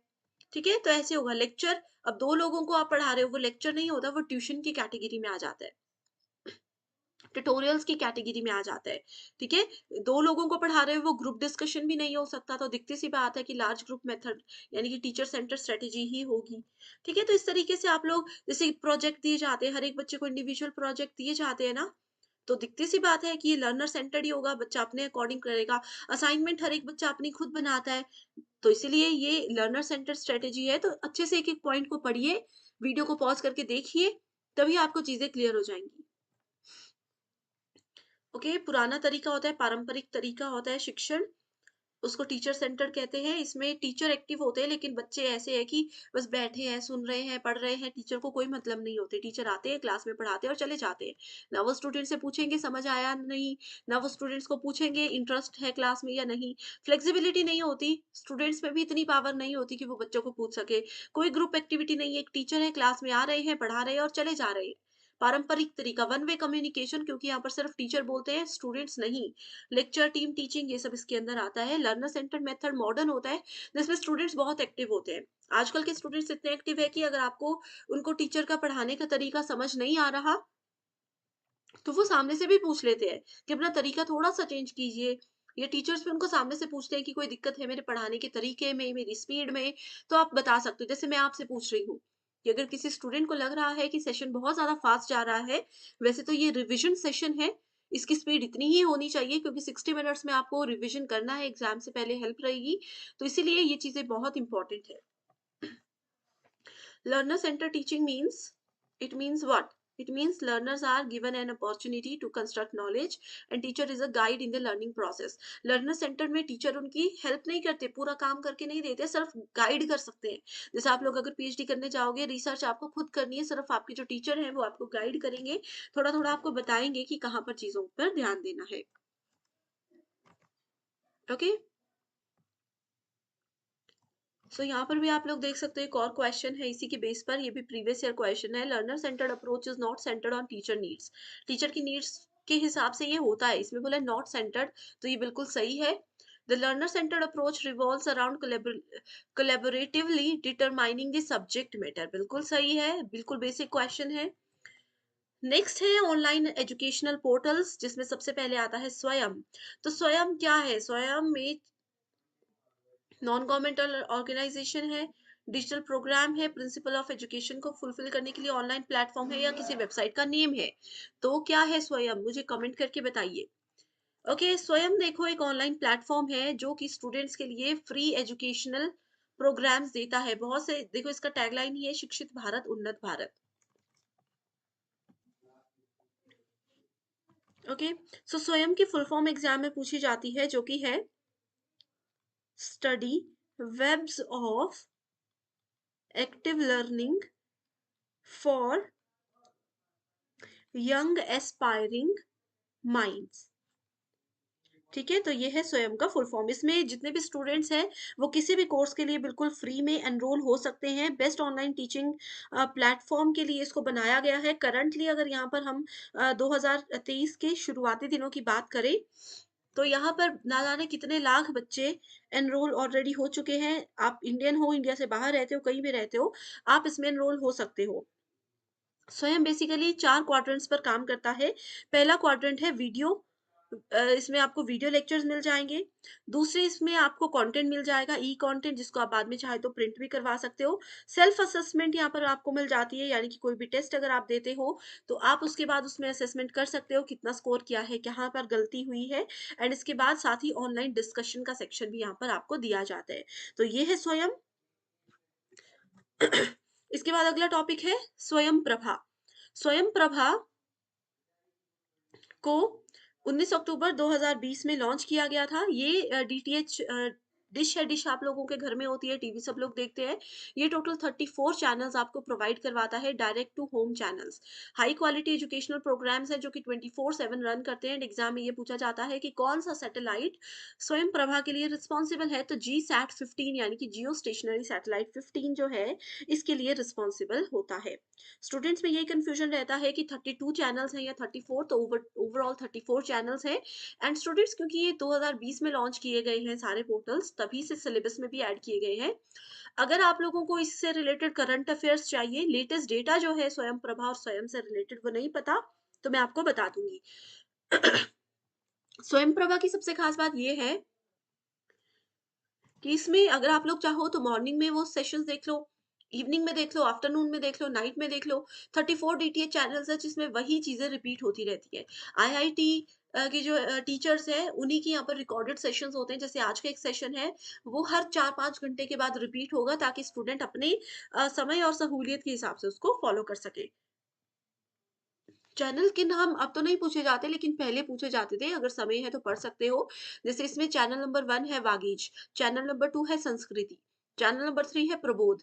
ठीक है, किसके द्वारा इसको हैंडल किया गया है? जैसे ईएमआरसी जोधपुर, ऐसे जामिया मिलिया जो यूनिवर्सिटी है, वो कौन सा चैनल हैंडल करती है? वो करती है चैनल नंबर 5, जिसका नाम है प्रबंधन। एंड ये basically social science, management, library science, information and इससे रिलेटेड जो सब्जेक्ट्स हैं उसको यहाँ पर पढ़ाया जाता है। ठीक है, आईआईटी दिल्ली कौन से चैनल को हैंडल करती है? तो वो है चैनल नंबर 12 नेपटेल, चैनल नंबर 14 नेपटेल। यहाँ पर देख सकते हो इंजीनियरिंग से रिलेटेड कोर्सेज आईआईटी के द्वारा बताए जाते हैं। नेक्स्ट है यूजीसी मूक। ये भी एक स्वयं का ही वर्टिकल है। मूक की फुल फॉर्म है मैसिव ओपन ऑनलाइन कोर्सेज। ये भी आपको बेस्ट फ्री ऑनलाइन एजुकेशन देता है, बेस्ट फ्री कोर्सेज प्रोवाइड करवाता है, जिसमें अभी तक काफी सारे स्टूडेंट्स ऑलरेडी एनरोल हो चुके हैं। अब देखो, लर्नर्स की कुछ विशेषताएं होती हैं और कुछ कमियां भी होती है जो कि एग्जामिनेशन के लिए इंपॉर्टेंट है। लर्नर की कैरेक्टरिस्टिक्स है easily adjust to change, internal motivation. अब देखो, मैं आप लोगों को चाहे जितना मर्जी पढ़ा लूं, चाहे स्लो पढ़ा लूं, चाहे फास्ट पढ़ा लूं, लेकिन कोई स्टूडेंट अगर पढ़ना ही नहीं चाहते, उनको ऐसा है कि मुझे एक ही टीचर है मेरे फेवरेट, मैं उन्हीं से पढ़ना है, चाहे वो टीचर हफ्ते में एक ही बार क्लास लगा रहे हो, तो ऐसे में आप एक लर्नर नहीं हो, बेस्ट लर्नर नहीं हो। क्योंकि एक लर्नर वही होता है जो इजीली किसी बदलाव को एक्सेप्ट कर सके कि अगर एक टीचर आज नहीं है तो आप दूसरे से भी पढ़ सकते हो। इंटरनल मोटिवेशन होना ज़रूरी है। अगर स्टूडेंट खुद से ही इंटरेस्टेड नहीं है पढ़ने में, तो उसको कोई भी पढ़ा नहीं सकता। सोशियो कल्चरल बैकग्राउंड होना चाहिए, लर्निंग पावर देख लो, सिर्फ छोटे-छोटे से पॉइंट्स हैं, ज़्यादा इसमें कुछ भी नहीं है। फैक्टर्स कौन-कौन से जो कि टीचिंग को इफ़ेक्ट करते हैं? टीचर, लर्नर और एनवायरनमेंट। अब सिर्फ 3 पॉइंट्स ऐसे नहीं है। टीचर के एंड पे कौन-कौन सी चीज़ें ऐसी हैं जो कि उनके शिक्षण को प्रभावित करती हैं?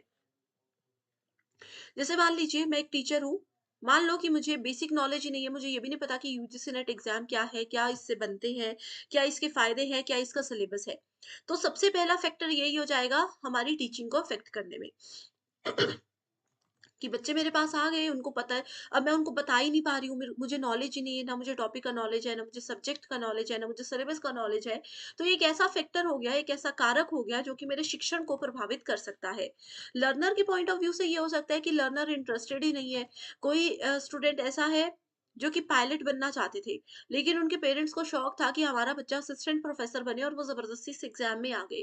तो वो चाहे जितनी मर्ज़ी कोशिश कर ले, वो इतने इंटरेस्ट के साथ पढ़ ही नहीं पाएँगे, ईज़ीएस्ट चीज़ों को भी समझ नहीं पाएँगे।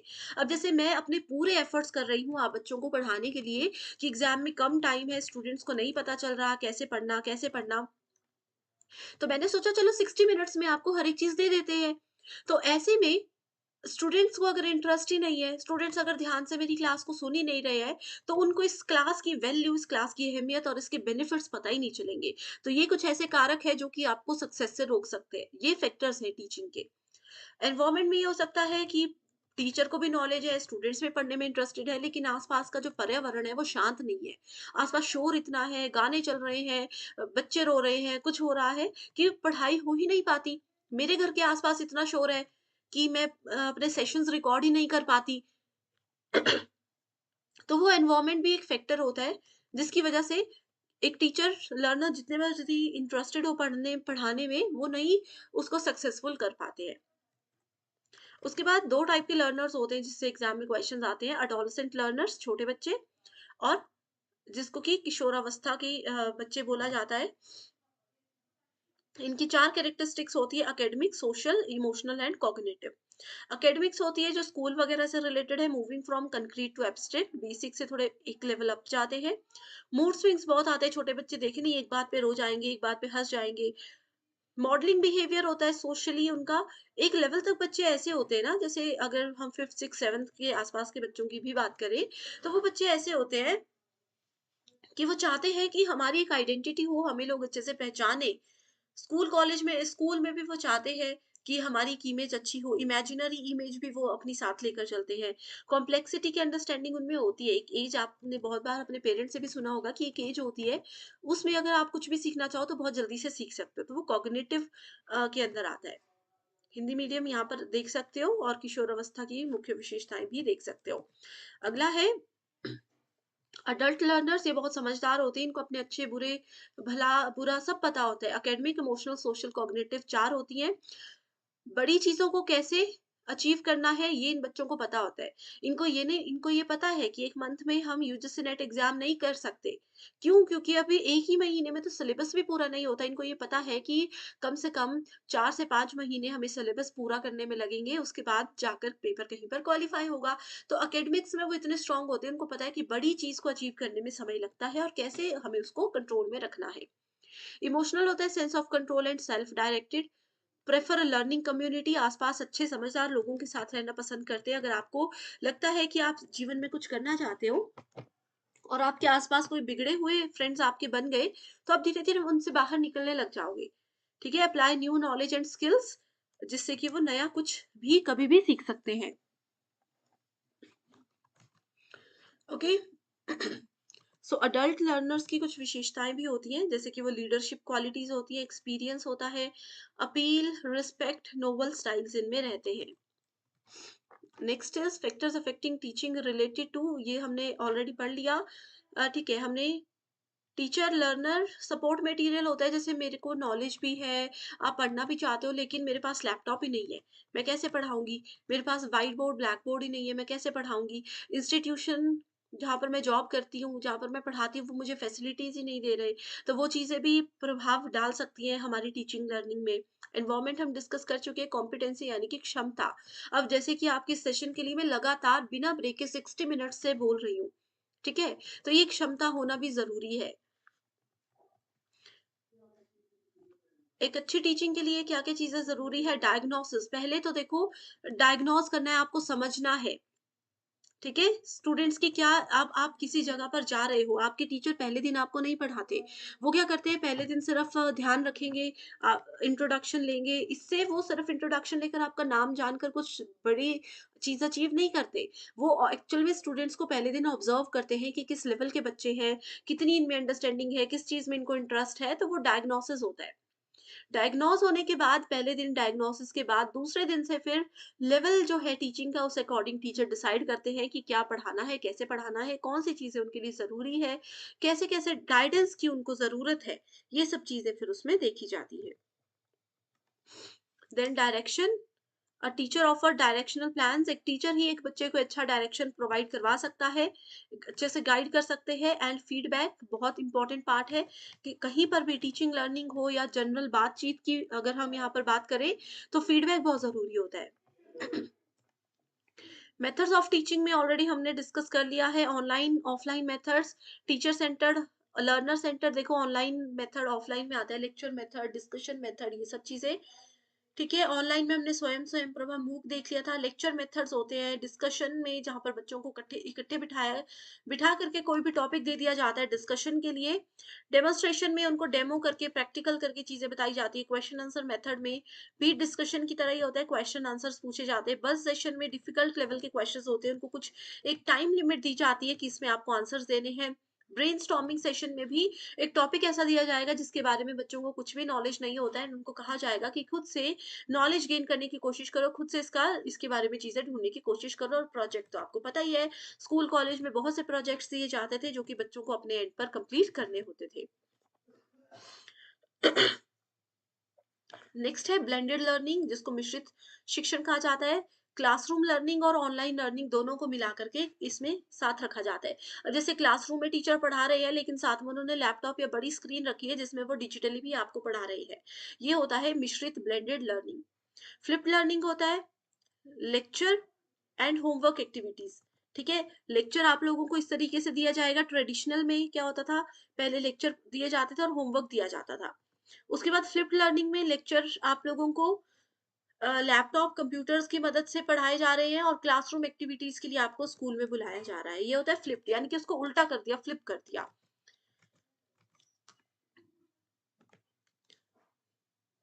अब आता है सबसे इंपॉर्टेंट टॉपिक टीचिंग एप्टीट्यूड का, दैट इज इवैल्यूएशन सिस्टम, मूल्यांकन।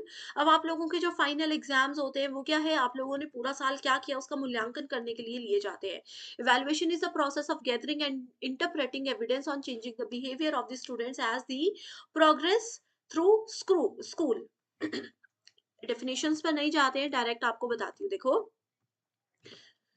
इवैल्यूएट करना इतना जरूरी होता है, अब पूरे साल अगर आपने क्या किया, क्या समझा, उसके लिए इवैल्यूएशन जरूरी होता है, ठीक है।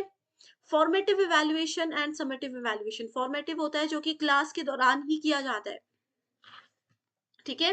क्लास में आपने क्या पढ़ा, मैंने आपको क्लास में क्या पढ़ा, जैसे अभी क्लास के बीच बीच में मैंने आपको होमवर्क क्वेश्चंस दे दिए, तो वो क्या है, वो फॉर्मेटिव इवैल्यूएशन हम कर रहे हैं, ठीक है। या क्लास के एंड में भी मैं आपको कुछ क्वेश्चंस दूंगी, वो फॉर्मेटिव इवैल्यूएशन होगा कि आप क्लास में कितने एक्टिव हो। समेटिव, समरी से याद रखो, समरी कब होती है किसी भी चीज की, बिल्कुल लास्ट में, आपके फाइनल एग्जाम, आपके सेमेस्टर एग्जाम, ये आपके समेटिव इवैल्यूएशन के पार्ट होते हैं। उसके बाद आ जाता है norm reference and criterion reference, इसके लिए बेस्ट एग्जाम्पल यही है। नॉर्म रेफरेंस में देखो क्या हुआ, एक स्टूडेंट की परफॉर्मेंस को बाकी के स्टूडेंट्स के साथ कंपेयर किया जा रहा है। अगर एक स्टूडेंट की हाइट को बाकी के साथ कंपेयर किया जा रहा है, जहाँ पर भी बात की जाएगी कि क्लास में जितने भी बच्चे हैं, सबकी परफॉर्मेंस को टीचर्स ने कंपेयर किया। जैसे क्लास में जनरली होता है, फर्स्ट, सेकंड, थर्ड, फोर्थ जो बच्चे आते हैं, वो इसी बेसिस पे तो आते हैं कि पहला जो आ गया उसके साथ बाकियों को कंपेयर करते करते करते करते रैंक स्टूडेंट्स को दिया जाएगा। ये होता है norm referenced test. Criterion reference में क्राइटेरिया सेट कर दिया जाता है, जैसे यूजीसी नेट सेट में क्राइटेरिया है कि जिनके भी बच्चों के 40% स्कोर होगा मिनिमम, वो क्वालिफाई किए जाएंगे। ठीक है, तो ये क्या है, हमने क्राइटेरिया रख दिया। जैसे इस एग्जाम्पल में दिया है, जिस लड़की की हाइट 5 फीट से ज्यादा होगी, सिर्फ उसी को स्पोर्ट्स कोटा मिलेगा, अदरवाइज नहीं मिलेगा। तो ये क्राइटेरिया हमने निर्धारित यहाँ पर कर दिया। ठीक है, फॉर्मेटिव, समेटिव, और ये एग्जाम में सबसे ज्यादा पूछा जाता है। इसके बाद क्वालिटेटिव और क्वांटिटेटिव टेक्निक्स भी होती हैं, जो कि बहुत ही ज्यादा इंपॉर्टेंट है। एक क्वेश्चन यहाँ पर एग्जाम में आया है, बहुत बार आया है ये question. Formative evaluation tends to accelerate the pace of learning. बिल्कुल सही है। फॉर्मेटिव से हमें पता लगता है कि बच्चे क्लास में समझ रहे हैं या नहीं। फॉर्मेटिव इवैल्यूएशन से हमें स्टूडेंट्स का भी पता चलता है कि वो क्लास में सुन रहे हैं या नहीं, और टीचर को भी ये पता चलता है एक समय के साथ कि शायद हो सकता है मेरे ही पढ़ाने के तरीके में कुछ चेंजेस करने की हमें ज़रूरत है, तो वो उसको चेंज कर सकते हैं। इसलिए लर्निंग का जो पेस है, गति जो है, उसको एक्सेलरेट करने में, बढ़ाने में मदद करता है। As against summative evaluation, formative evaluation is highly reliable. बिल्कुल सही बात है ये। ओके, सो डायरेक्ट और इनडायरेक्ट लर्निंग के कुछ प्रोसेस होते हैं जो कि एग्जाम में पूछे जाते हैं। इसके अलावा स्टूडेंट्स, एक टॉपिक अभी रह गया है जिसका नाम है माइक्रो टीचिंग। आप मुझे कमेंट करके बताइए कि माइक्रो टीचिंग क्या होता है। इसमें से श्योर क्वेश्चंस आते हैं, सिर्फ डेफिनेशन बताइए। अभी आज इस वीडियो के इमीडिएटली बाद में एक शॉर्ट्स अपलोड करने वाली हूँ, जिसमें माइक्रो टीचिंग के कॉन्सेप्ट्स मैं आपके साथ शेयर कर दूंगी। ठीक है, डायरेक्ट और इनडायरेक्ट लर्निंग प्रोसेस देखो। अभी जो मैं आपको पढ़ा रही हूँ, ये एक प्रॉपर क्लासरूम सेटअप है। आप भी बैठे हो, मैं भी बैठी हूँ, आपको पता है 3 बजे क्लास होती है तो पढ़ना है। तो ये एक डायरेक्ट लर्निंग का प्रोसेस है। इनडायरेक्टली आप लर्निंग कैसे कर सकते हो? कोई बच्चे गेम्स के थ्रू सीखते हैं, कई बच्चे जो वीडियोस देखते हैं अपने सोशल मीडिया पर, वहां से भी कई लोग कितना कुछ सीख जाते हैं, है ना। तो वो दो तरीके की लर्निंग होती है। पहला है reception, gaining attention by making some abrupt changes in stimulus and stimuli. Important पर ही फोकस करेंगे। रीइंफोर्समेंट बहुत बार आता है एग्जाम में। रीइंफोर्समेंट होता है स्टूडेंट्स को जब भी फीडबैक दिया जाता है, कंपलसरी होता है क्लासरूम में कि फीडबैक देना ही देना है, that is called reinforcement. Retrieval and reinforcement, additional performance by learners and it entails feedback also। Additional extra information students ने दे दी है, स्टूडेंट्स को दे दी गई, एंड साथ में उसको फीडबैक भी दिया गया। Generalization means more practice of varied problem so as to increase the retention. Generalization का यही मतलब होता है, किसी भी प्रॉब्लम से बाहर निकलने के लिए जितना ज्यादा आप प्रैक्टिस करोगे उतना बाहर निकल सकते हो। जैसे कई बच्चे हमें बोलते हैं कि 3 आवर्स तक हम लगातार नहीं बैठ सकते, एग्जाम में कैसे बैठेंगे? तो जितना प्रैक्टिस करोगे, अभी भी देखो 1 मंथ है, आज ये वीडियो मैं रिकॉर्ड कर रही हूँ 6 नवंबर को, 6 दिसंबर से एग्जाम है। ठीक है, तो आप 1 मंथ तक, 3 आवर्स तक लगातार पेपर सॉल्व करने की प्रैक्टिस कीजिए, बैठने की प्रैक्टिस कीजिए, इजीली आप अचीव कर सकते हो। ठीक है, retrieval to working memory, stimulating recall of prior knowledge, ये मैंने आपको बताया था। रिट्रीवल का मतलब ही होता है कभी भी प्रायर नॉलेज को, पुराने नॉलेज को कैसे नई जगह पर इस्तेमाल करके हम नए आइडियाज को जनरेट कर सकते हैं। तो ये है डायरेक्ट इनडायरेक्ट लर्निंग प्रोसेस। तो सबसे पहले ये है रिसर्च एप्टीट्यूड का पूरा सिलेबस। अब यहाँ पर आपको बहुत कम टॉपिक्स देखने को मिलेंगे, लेकिन मैं बता देती हूँ कि एग्जामिनेशन में इनके सब टॉपिक्स पर मेजर फोकस रखा जाता है। जैसे कि अगर हम स्टेप्स ऑफ रिसर्च की बात करें, तो यहाँ पर एक स्टेप होता है हमारे पास सैम्पलिंग, एक स्टेप होता है हमारे पास हाइपोथेसिस, जिसमें उसकी टेस्टिंग, उसको एनालाइज करना, ये सब चीजें आती हैं। इन टॉपिक्स में से मेजर क्वेश्चंस एग्जामिनेशन में पूछे जाते हैं। इसके बाद कैरेक्टरिस्टिक्स ऑफ रिसर्च होती है, जिसमें आप लोगों के पास दो कैरेक्टरिस्टिक्स होती है, एक है वैलिडिटी, दूसरी है रिलायबिलिटी। अब ये सिर्फ दो टर्म्स नहीं है, ये अपने आप में ही एक बहुत बड़ा टॉपिक है जो कि हर बार एग्जामिनेशन में पूछा जाता है। तो इन सभी सब टॉपिक्स को ध्यान में रखते हुए प्रीवियस ईयर क्वेश्चंस को एनालाइज करने के बाद ही इस सेशन में हम हर एक इंपॉर्टेंट टॉपिक को डिस्कस करने वाले हैं। सबसे पहले हम देखेंगे कि रिसर्च होता क्या है। रिसर्च बेसिकली दो चीजों से मिलकर बना है, री एंड सर्च। री का मतलब होता है बार बार किसी काम को करना, एंड सर्च का मतलब होता है ढूंढना। अब अगर आपके पास कोई बड़ी प्रॉब्लम है एंड आप उस प्रॉब्लम से बाहर निकलना चाहते हो, तो बार बार आपको उस पे कुछ प्रैक्टिस करनी होगी, उस पे कुछ सॉल्यूशंस को ट्राई करना होगा। एंड सर्च होता है कि कैसे हम बार बार एक ही काम को करके किसी प्रॉब्लम का सॉल्यूशन ढूंढ सकते हैं। तो ये होता है रिसर्च। एंड एग्जामिनेशन में ये क्वेश्चन आया है कि according to advance learners dictionary, research is a careful investigation. ठीक है, किसी भी विषय पर, किसी भी मुद्दे पर हमारी समझ को हम कैसे बढ़ा सकते हैं, कैसे उसका एक बहुत ही अच्छे तरीके से विश्लेषण कर सकते हैं, इन्वेस्टिगेशन कर सकते हैं, एनालिसिस कर सकते हैं, ये हमें रिसर्च सिखाता है। रिसर्च में भी defined as the systematic method. अब देखो, रिसर्च में ऐसा नहीं है कि आज आपने कुछ काम किया, आपको उसका सॉल्यूशन शाम तक नहीं मिला तो आपने उसको छोड़ दिया, अगले दिन आप किसी और चीज पर आ गए। रिसर्च में ऐसा बिल्कुल भी नहीं होता है। रिसर्च एक सिस्टमैटिक मेथड होता है, एक ऐसा तरीका होता है जिसपे आपको नियमों के साथ काम करना होता है। इस मेथड में हम डिस्कवर करते हैं नए फैक्ट्स को,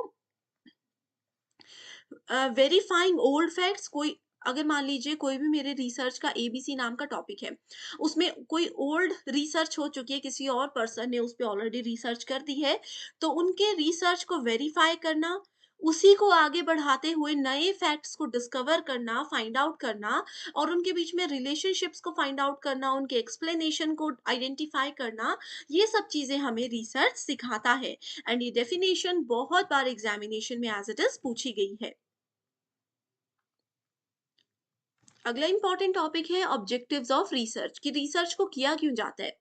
अब बहुत से कारण है रिसर्च करने के। एक तो हो सकता है कि आपके पास कोई एक बहुत बड़ी प्रॉब्लम है, या समाज में कोई एक बहुत बड़ी प्रॉब्लम है, और आपको लगता है कि आप में वो कैपेबिलिटीज हैं कि आप उस प्रॉब्लम का परमानेंट सॉल्यूशन अपनी, अपने समाज को, अपनी कंट्री को, अपने आसपास के लोगों को दे सको, तो आप रिसर्च कर सकते हो। सो रिसर्च डिस्कवर करता है किसी भी नए फैक्ट को, जो चीज किसी भी पर्सन को पता नहीं होती, उस चीज को सर्च करना। एंड ऐसा नहीं है कि वो इनवैलिड हो, वो चीज वैलिड भी होनी चाहिए, वो एक्सेप्टेबल भी होनी चाहिए, तभी उस रिसर्च को सक्सेसफुल माना जाता है। ओके, इन्वेस्टिगेट सम एग्जिस्टिंग सिचुएशन और प्रॉब्लम। ऑलरेडी कोई प्रॉब्लम है, उसको पहले अच्छे से समझना होता है, फिर चेक करना होता है रिसर्च में कि क्या इस प्रॉब्लम का सॉल्यूशन ऑलरेडी है। कई बार क्या रहता है कि हमें लगता है कि ये बहुत बड़ी प्रॉब्लम है, लेकिन बहुत से रिसर्चर्स ऑलरेडी उस पे काम कर रहे होते हैं, या बहुत से रिसर्चर्स ऑलरेडी उस पे काम कर चुके होते हैं, उसका सॉल्यूशन ढूंढ चुके होते हैं। तो रिसर्च के प्रॉब्लम का सॉल्यूशन ढूंढने के लिए सबसे पहले एज अ रिसर्चर आपको ये पता होना चाहिए कि प्रॉब्लम क्या है, और क्या क्या इसके फिजिबल सॉल्यूशन ऑलरेडी मार्केट में है और क्या नहीं है, ताकि आप उस पर इन्वेस्टिगेशन शुरू कर सको। To verify and test important facts, जो भी फैक्ट्स आपके सामने है उसको चेक कीजिए, वेरीफाई कीजिए, तभी उसको फाइनलाइज किया जा सकता है। टू एनालाइज एन इवेंट और प्रोसेस और phenomena, to identify the cause and effect relationship, to develop new scientific tools, concept theories to solve, understand scientific and non-scientific problems। So experiments यहाँ पर कहा है कि सिर्फ साइंटिफिक मेथड्स में research नहीं की जाती, साइंटिफिक या नॉन साइंटिफिक कोई भी प्रॉब्लम हो, रिसर्च होती ही है। अब इतने सारे स्टूडेंट्स हैं, देखो लगभग लगभग 6 से 7 लाख बच्चा हर बार नेट सेट एग्जामिनेशन देते हैं। उनमें से बहुत से बच्चों का ड्रीम होता है कि वो पीएचडी करे, तो पीएचडी में करना क्या होता है, रिसर्च ही तो करना होता है। ओके, सो रिसर्च इसीलिए इतना इंपॉर्टेंट है इन एग्जामिनेशन में। तो रिसर्च बेसिकली आपको हेल्प करता है किसी भी प्रॉब्लम का सॉल्यूशन ढूँढने में, लेकिन आपको ये भी सिखाता है कि कैसे रूल्स और रेगुलेशंस को ध्यान में रखते हुए, कुछ नियमों को, कुछ स्टेप्स को ध्यान में रखते हुए ही आप रिसर्च को सक्सेसफुली कंडक्ट कर सकते हो। इसी के साथ रिसर्च की कैरेक्टरिस्टिक्स हैं जो कि 100% एग्जाम में आते ही हैं। बहुत से कैरेक्टरिस्टिक्स हैं, लेकिन मेजर फोकस हमारा रहेगा रिलायबिलिटी यानी कि विश्वसनीयता, और वैलिडिटी यानी कि वैधता पर।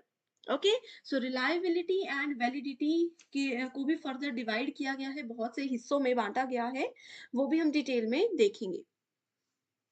तो बाकी है ऑब्जेक्टिविटी, एक्यूरेसी, कि जो भी आप रिसर्च कर रहे हो, मान लीजिए रिसर्च के दौरान आपका कोई रिजल्ट 9.16 आ गया, आपने क्या किया, उसको 10.0 कर दिया, कि 9 और 10 में क्या डिफरेंस है। तो ये आपको एक्यूरेसी को फॉलो करना होता है कि अगर आपका जो एग्जैक्ट रिजल्ट आया है आप उसी को फॉलो करो। क्रेडिटेबिलिटी, कि अगर आप कहीं से किसी और का डेटा यूज कर रहे हो तो उनको क्रेडिट जरूर देना चाहिए। जर्नलाइजेबिलिटी की जनरल सामान्यीकरण, सामान्य चीजों पर फोकस रखना चाहिए, ना कि डायरेक्टली आप एडवांस चीजों पर चले जाओ। एम्पेरिकल रिसर्च, ये रिसर्च का एक टाइप है जिसको हम आगे देखेंगे। कंट्रोल्ड फैक्टर्स, की रिसर्च में ऐसा नहीं है कि तुक्के में ही आप सैंपल्स कलेक्ट कर लो, तुक्के में ही हाइपोथेसिस कर लो। तो कंट्रोल आपका होना चाहिए अपने फैक्टर्स पर, अपने डिसीजंस पर, साथ ही लॉजिकल होता है और ये रेप्लिकेबल भी होता है।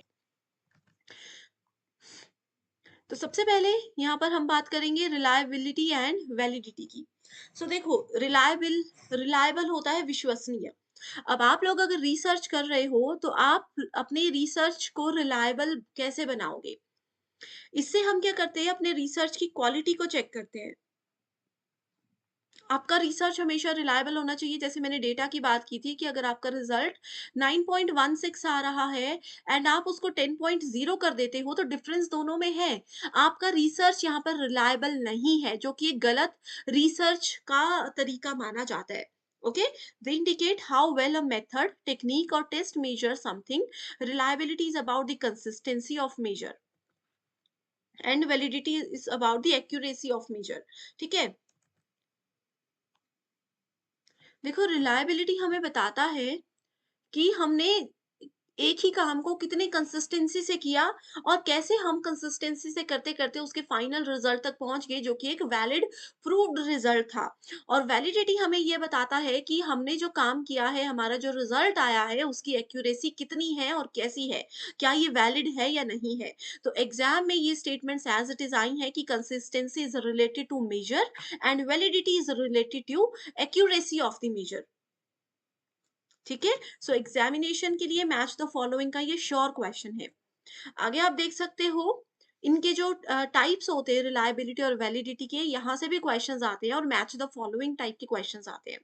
Reliability refers to how consistently a method measure something, कितनी कंसिस्टेंसी के साथ कोई भी, कितनी लगातार आप लोग किसी काम को अगर कर रहे हो और आप किसी चीज को मेजर कर रहे हो, ये आपको रिलायबिलिटी बताती है। The clarity and precision of data collection process are essential for the reliability of the research. कि जब आप देखो रिसर्च के लिए डेटा कलेक्ट करना होता है, उसके अलग अलग मेथड्स होते हैं जो हम आगे देखेंगे।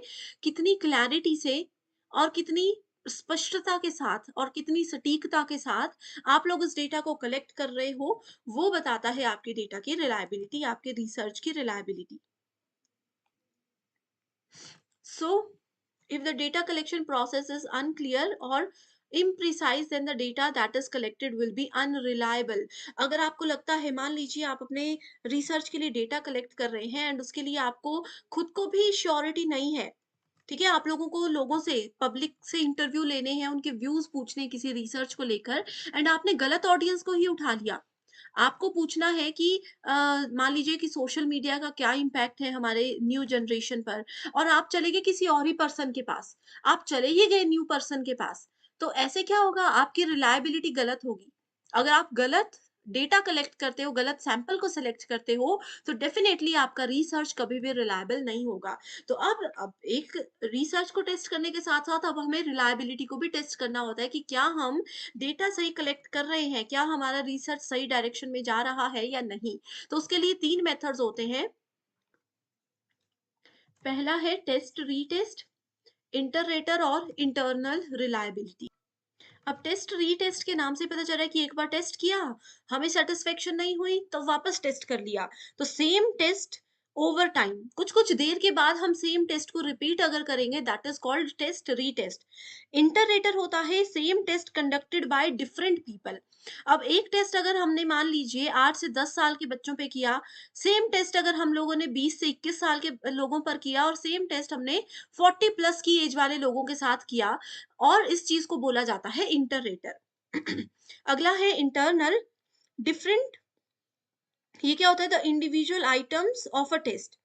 ठीक है, इंटरनल रिलायबिलिटी इसको बोला जाता है, बहुत इंपॉर्टेंट है इसको टेस्ट करने के ये तरीके। नेक्स्ट आ जाता है वैलिडिटी। रिसर्च की वैलिडिटी हमें क्या बताती है, वैधता क्या बताती है? अब देखो आप लोग बोलते हो ना, आप लोगों ने मोबाइल में रिचार्ज करवाया कि वो उसकी वैलिडिटी 28 डेज़ है। तो वैसे ही रिसर्च आप कर रहे हो, क्या ये रिसर्च का जो सॉल्यूशन है आपका वो लंबे समय तक हमें किसी बड़ी प्रॉब्लम से बाहर निकाल रहा है, या फिर ये टेम्परेरी सॉल्यूशन है, आपने सिर्फ़ इसीलिए किया है कि आपको जस्ट रिसर्च करना था। तो validity refers to how accurately a method measures what it is intended to measure. एक मेथड को आप कितनी ईमानदारी के साथ कितने सही तरीके से कर रहे हो, एंड जिस चीज के लिए वो मेथड आप यूज कर रहे थे, क्या वो आपको उसी बात का बेस्ट सॉल्यूशन दे रहा है या नहीं दे रहा, that is called validity of a research. It refers to how well the result among the study participants represent true findings among similar individuals outside the study. Okay, so validity के भी 3 types होते हैं, वैसे तो और भी हैं लेकिन मेजर फोकस हमारा 3 पर रहता है: कंस्ट्रक्ट वैलिडिटी, कंटेंट वैलिडिटी और क्राइटेरियन वैलिडिटी। ओके, इससे पहले मैं आपको एक चीज और बता देना चाहती हूँ। रिलायबिलिटी बेसिकली 2 टाइप की भी होती है। इंटरनल रिलायबिलिटी होती है और दूसरी होती है एक्सटर्नल रिलायबिलिटी। ठीक है, इंटरनल क्या होता है? The extent to which a measure is consistent with itself. एक मेजर जो अपने आप तक ही सीमित रहता है, that is called internal validity. External होता है कि अगर एक से दूसरे को प्रभाव पड़े, एक में अगर हम कोई चेंजेस करते हैं तो दूसरे पे अगर उसका प्रभाव पड़ता है, उसको एक्सटर्नल वैलिडिटी कहते हैं। अब यहाँ पर हमने जो टेस्ट, रीटेस्ट और इंटररेटर पढ़ा, ये दोनों ही आपके क्या है, एक्सटर्नल वैलिडिटी के टाइप है। एंड इंटरनल वैलिडिटी का टाइप होता है split half. Split half method exam में बहुत बार आता है। स्प्लिट हाफ क्या होता है? किसी भी चीज को 2 हिस्सों में बांट देना, स्प्लिट हाफ, आधे आधे में उसको 2 हिस्सों में बांट लेना। It measures the extent to which all parts of the test contribute equally to what is being measured. अलग अलग सबको मेजर करके इनका फिर सॉल्यूशन निकाला जाता है। जैसे हम रिलायबिलिटी के साथ यहाँ पर वैलिडिटी की भी बात कर रहे थे। वैलिडिटी में सबसे पहले आ जाती है कंस्ट्रक्ट वैलिडिटी। ठीक है, कंस्ट्रक्ट के साथ साथ यहाँ पर भी आपके पास 2 तरीके रहते हैं: इंटरनल वैलिडिटी और एक्सटर्नल वैलिडिटी। ये दोनों चीजें तो होती ही होती हैं। ओके, इंटरनल क्या कहती है? बेटर कैजुअल रिलेशनशिप जब अपने दो या दो से ज्यादा वेरिएबल्स के बीच में होता है, वो इंटरनल वैलिडिटी कहलाता है। And external validity refers to the extent to which the research occurs, research outcomes can be generalised and apply to other cases. एक रिसर्च को हमने जर्नलाइज कर दिया और फिर हमने क्या किया, उसको किसी दूसरी जगह पर किसी दूसरे एक्सटेंट में उसको हम लोग यूज करने लग गए, that is called external validity. ठीक है, ये बेसिक सी चीजें हैं जो कि एग्जामिनेशन में पूछी जाती हैं। इसके अलावा अगर आपको अभी भी कंफ्यूजन है तो मैं क्लियर कर देती हूँ रिलायबिलिटी और वैलिडिटी। देखो, वैलिडिटी एक्यूरेसी बताती है किसी भी इंस्ट्रूमेंट की रिसर्च के दौरान जो हमने यूज किया है। इसमें बहुत से टाइप्स होते हैं, जैसे कि कंस्ट्रक्ट है, कंटेंट है, क्राइटेरियन है। ओके, ये सब क्या करते हैं? कुछ चीजें ऐसी होती हैं जो कि वैलिड होती हैं बट रिलायबल नहीं होती। कुछ चीजें ऐसी होती है जो रिलायबल होती है लेकिन वैलिड नहीं होती। लेकिन एक अच्छा रिसर्च उसी को माना जाता है जो कि वैलिड भी हो और रिलायबल भी हो, राइट? इसी के साथ आगे देखते हैं। फिर आ गया हमारे पास steps of research. Okay, sorry, यहाँ पर कंस्ट्रक्ट वैलिडिटी क्या होती है? The indicator measures the construct in a manner that convergent with other manners in terms of direction. अब देखो, किसी का लेवल है एजुकेशन का और इनकम है उनकी, ठीक है, इनकम लेवल का जो कवरेज है, the indicator also allow discrimination of opposing constructs, that is called construction validity. Content validity एक इंडिकेटर होता है जो कि किसी एक पर्टिकुलर पॉइंट का पार्ट नहीं होता कभी भी। ऑलरेडी इन सभी पे डिटेल्ड वीडियो है। स्टूडेंट्स, अगर अभी तक वो डिटेल्ड वीडियो नहीं देखी है जहाँ पर हर एक चीज को बहुत आराम से पढ़ाया गया है, तो बस कमेंट करके मुझे बता दीजिए, मैं लिंक आपके साथ शेयर कर दूंगी। अगला फिर हमारे पास टॉपिक आता है स्टेप्स इन रिसर्च। देखो, रिसर्च के यहाँ पर 9 स्टेप्स हैं। आप लोग कोई और बुक पढ़ रहे होंगे, वहाँ पर ना जाने कितने स्टेप्स होंगे। लेकिन बेसिकली जो रिसर्च के स्टेप्स होते हैं ना, वो मेजर कुछ पॉइंट्स होते हैं। सबसे पहले तो उसमें हमें रिसर्च के प्रॉब्लम को आइडेंटिफाई करना होता है। ये मोस्ट इम्पोर्टेंट टॉपिक है, एज़ इट इज़ पूछा जाता है बहुत बार, ठीक है? ठीक है, सो यहाँ पर देखो अरेंज करना है हमें स्टेप्स ऑफ रिसर्च को। तो सबसे पहला स्टेप तो यही होता है, आइडेंटिफिकेशन ऑफ रिसर्च प्रॉब्लम। उसके बाद उसके बाद आ जाता है लिटरेचर रिव्यू। कई-कई रिसर्च में लिटरेचर रिव्यू को स्टेप 1 यानी कि रिसर्च प्रॉब्लम के आइडेंटिफिकेशन के अंदर ही कंसिडर किया जाता है। तो यहाँ पर ये नहीं दिया गया है। अगला है formulation of hypothesis, preparation of research design, data collection, analysis, journalisation, interpretation, report writing and conclusion. Okay, तो सबसे पहले देखो हम क्या करते हैं, आइडेंटिफाई करते हैं रिसर्च प्रॉब्लम को। प्रॉब्लम मिल गई, अब उसको सॉल्यूशन भी ढूंढना है। तो ऑब्जेक्टिव क्या क्या है, ये रिसर्च हम क्यों कर रहे हैं, क्या हमारे उद्देश्य हैं, उसको आइडेंटिफाई करना जरूरी होता है। उसके बाद फिर आ जाता है हमारे पास कि हम रिसर्च का कौन सा मेथड यूज कर रहे हैं। मेथड यूज करने के बाद, सिलेक्ट करने के बाद हम डेटा को कलेक्ट करते हैं। उसके बाद हम डेटा को एनालाइज करते हैं। देन हम रिजल्ट एंड डिस्कशन लास्ट में आता है। सो करेक्ट आंसर क्या हो गया, 1 2 4 3 5 and 6। Correct answer is option number B. इसी के साथ टाइप्स ऑफ रिसर्च में देखते हैं। देखो इतने सारे टाइप्स हैं, बहुत इजी है। मैं कुछ ऐसे ट्रिक्स और कुछ कीवर्ड्स आपको अभी बताने वाली हूँ, जिससे ये सारे टाइप्स आप लोगों के क्लियर हो जाएंगे। ओके, तो देखो सबसे पहले है फंडामेंटल रिसर्च। फंडामेंटल रिसर्च को आप बेसिक रिसर्च भी बोल सकते हो। कई बार ऐसा होता है ना, आपके दिमाग में कोई प्रश्न आ जाता है, कोई भी सवाल आ गया बेसिक सा, कि अच्छा आपने मान लिया कि श्रीलंका की राजधानी क्या है, वो कैसी दिखती है, वो सिटी कहाँ कहाँ पर है, वहां पर देखने लायक चीजें क्या क्या है। हालांकि आपको कभी श्रीलंका जाना ही नहीं है, आपको शौक ही नहीं है वहां जाने का, फिर भी आपने रिसर्च किया, गूगल पे सर्च किया। तो ये बेसिक रिसर्च है कि आपने अपने इंटरेस्ट के लिए, बस अपना नॉलेज थोड़ा-सा बढ़ाने के लिए ये सब चीज़ें सर्च कर ली, लेकिन आप रियल लाइफ में उसको कहीं पर भी यूज़ नहीं करने वाले हो। दैट इज़ कॉल्ड फंडामेंटल और basic research. Okay? Applied research होती है इमीडिएटली, जहाँ पर हमें चीज़ों को अप्लाई करना होता है। अप्लाइड और एक्शन रिसर्च इमीडिएट एप्लीकेशन वाली होती हैं। अब जैसे मान लीजिए स्कूल मैनेजमेंट है या फिर हॉस्पिटल मैनेजमेंट है। स्कूल में अगर किसी बच्चे के साथ कुछ इमरजेंसी हो जाती है, कुछ प्रॉब्लम हो जाती है, तो वहां पर आप लोग ये तो नहीं करोगे ना कि रिसर्च करने लगोगे, क्यों हुआ, क्या हुआ, कैसे हुआ, ये तो नहीं करोगे। ना ही स्कूल की मीटिंग बुलाओगे, ना ही किसी से परमिशन लेने लगोगे। किसी बच्चे को कुछ तबीयत खराब है, कुछ एक्सीडेंटल केस है, तो आप इमीडिएटली वहां पर एक्शन लोगे। तो जहाँ पर इमीडिएट अटेंशन की ज़रूरत होती है, वहाँ पर बेसिकली अप्लाइड और एक्शन रिसर्च का यूज़ किया जाता है। डिस्क्रिप्टिव रिसर्च क्या होता है, किसी प्रॉब्लम को ये अच्छे से डिस्क्राइब ज़रूर करता है कि क्या प्रॉब्लम है, क्यों ये प्रॉब्लम हुई, कैसे इससे बाहर निकला जा सकता है। ये डिस्क्रिप्शन ज़रूर देगा, लेकिन उससे बाहर निकलने में हेल्प नहीं करेगा, इसके अलावा कुछ भी। अब जैसे आप मेरे पास आते हो कि अरे मैं प्रॉब्लम में फँस गई हूँ, मेरी हेल्प कर दो। तो मैं आपको बता दूँगी कि अच्छा ये जो है प्रॉब्लम, ये इसका बेस्ट सॉल्यूशन हो सकता है, इसको ट्राई ज़रूर करना। तो मैंने आपको डिस्क्रिप्शन दे दी, बस बता दिया। मैं आपके साथ उस जगह पर जाकर नहीं गई कि कैसे उससे बाहर निकलना है, चलो साथ में चलते हैं। That is called descriptive research. इस तरीके के सारे रिसर्च हैं, आगे वन बाय वन हम डिटेल में डिस्कस करेंगे। अब देखो इन सभी रिसर्च के टाइप्स को भी ना फर्दर बाँटा गया है अलग-अलग हिस्सों में। ऑब्जेक्टिव के हिसाब से 3 टाइप्स के रिसर्च होते हैं, descriptive research, correlational research, explanatory research और एक्सपेरिमेंटल रिसर्च। सो डिस्क्रिप्टिव रिसर्च जो होती है, ये सेल्फ एक्सप्लेनेटरी होती है। एक्सप्लेनेटरी होती है, मैंने अभी बताया आप लोगों को डिटेल में। ठीक है, डिस्क्रिप्टिव रिसर्च एक क्वांटिटेटिव रिसर्च का टाइप होता है।